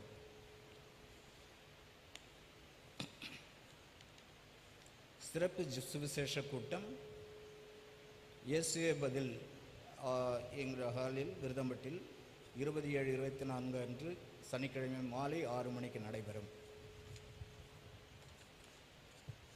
வருகின்ற புதன்கிழமை 17/7/24 அன்று மாலை 6:30 மணிக்கு இல்ல இறை வேண்டல் நடைபெற இருக்கின்றது. குடும்பங்களின் பெயர்களையும் நடத்துனர்களின் பெயர்களையும் நான் வாசிக்கின்றேன். பொருள்: இறையியல் கல்வி, பற்றுறுதியை அறிவதும் செயல் புரிவதும். சர்ச் காலனியில் வசிக்கும் திரு வேல்ஸ் பால்ராஜ் அவருடைய இல்லத்தில் நமது ஆயர் அவர்கள் திருமதி ஜூலியா சாமிநாதன் அவர்கள் தலைமையில் நடைபெறும். மோட்டூரில் வசிக்கும் திருமதி கலா அவர்களுடைய குடும்பத்தில் நம்முடைய இணை ஆயர் அவர்கள் தலைமையிலும் திரு டி ஸ்டான்லி ஜோன்ஸ் அவர்களும் தலைமையிலும் நடைபெறும். EB colony doctor Nelson Vimalanathan அவருடைய குடும்பத்தில் பயிற்சி ஆயர் தலைமையிலும் திரு சாம்சன் மகாதேவன் அவர்களுடைய குழுவினர் நடத்தினவர்கள். ஆல்காட் நகர் திரு செல்வகுமார் அவருடைய இல்லத்தில் திரு அகஸ்டின் பால்சதன் அவருடைய குழுவினர் சேர்ந்து நடத்துவார்கள். விருதம்பட்டு திரு சந்திரா அர்ச்சுனன் அவருடைய குடும்பத்தில் திரு பீட்டர் கருணாநிதி அவருடைய தலைமையில் குழுவினர் நடத்துவார்கள். மோட்டூர் திரு ஆண்ட்ரூ வித்யா அவருடைய குடும்பத்தில் திரு கிறிஸ்டோபர் வேதக்கன், டாக்டர் பால்வின் நம்பிக்கராஜ் குழுவினர் நடத்துவார்கள். கஞ்சூர் திரு KS ஜான்சன் அவருடைய இல்லத்தில் திரு ஜே பிரதாபன் அவருடைய குழுவினர் நடத்துவார்கள். டிஆர்ஏ நகர் திருமதி மலர்தாஸ் அவருடைய இல்லத்தில் திரு M Rajan, professor D Mangalraj ஆகியோர் குழுவினர் நடத்துவார்கள். பாலு நகர் திருமதி மாதவன் ஜெயா அவருடைய குடும்பத்தில் திரு ஜே ஜான் பிரேமானந்தன் அவருடைய குழுவினர் நடத்துவார்கள். விருதுநம்பட் திரு ஜேம்ஸ் அவருடைய இல்லத்தில் திரு டி ஜான் திருத்ததாஸ் ஆகியோர் நடத்துவார்கள். இல்ல இறைவேண்டலை நடத்த அனுமதி அளித்த அனைத்து குடும்பங்களுக்கும் திருச்சபையின் சார்பிலே நன்றியை தெரிவித்துக் கொள்கின்றோம். பொருளில் அவர்கள் அலுவலக வேலை நிமித்தம் வெளியூர் சென்றிருப்பதால் அவருடைய அறிக்கையும் நான் வாசிக்கின்றேன்.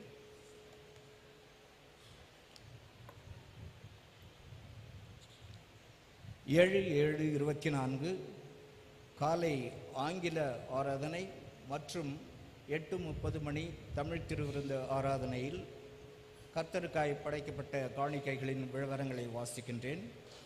மாதாந்திர காணிக்கை 96,385, நன்றி படையல் 24,435, நற்செய்தி பணி 6,475, ஏழைகள் நிதி 15,245, பெண்கள் ஐக்கிய சங்க நிதி 4,355, வாலிபர் ஐக்கிய சங்கதி 3,480, ஆண்கள் ஐக்கிய சங்க நிதி 2,675, சிஇ காணிக்கை 65, ஏலம் 110, ஆங்கில ஆராதனை பொது காணிக்கை 5,450, கல்வி உதவி நிதி 9,330, பிறந்தநாள் திருமண நாள் காணிக்கை 7,400, திருமண முறைப்படுத்தல் கட்டணம் 10,000, தமிழ் ஆராதனை முதல் பொது ஆராதனை 7,350, பேராயர் லெஸ்லி விபிகன் சிற்றாலயம் 475, பேராயர் மகிமை ரூப சிற்றாலயம் 520, கட்டட நிதி கவர் காணிக்கை 2,455, இரண்டாம் பொது காணிக்கை 20,500, கல்லறை வாங்க காணிக்கை 42,000, ஆக மொத்தம் 2,58,705. ஞாயிறு பள்ளி காணிக்கை 2,410. ஜோசப் மேயு விடுதி காணிக்கை 49,500. கிருஷ்ணா நகரில் வசிக்கும் திருமதி மேர்லின் குணாவதி தேவராஜன் குடும்பத்தினர் ஞாயிறு பள்ளியின் பயன்பாட்டிற்காக எல்சிடி ஸ்கிரீனை பொருத்தனை காணிக்கையாக அளித்திருக்கின்றார்கள். மறைந்த திரு ஆசீர்வாதம் அவருடைய நினைவாக பாலு நகரில் வசிக்கும் திருமதி பத்மா ஆசீர்வாதம் அவர்கள் 2 சிப்பம் அரிசி மூட்டைகளை ஜோசப் மேயு விடுதியின் உபயோகத்திற்காக அளித்திருக்கின்றார்கள். ராஜகோபால் நகரில் வசிக்கும் என்பகுமார் பாண்டியன் அவர்கள் தன்னுடைய வீட்டு தோட்டத்தில் விளைந்த தேங்காய்களை காணிக்கையாக அளித்திருக்கிறார்கள். கர்த்தர் தாமே அவர்களை ஆசீர்வதிப்பாராக. நன்றி.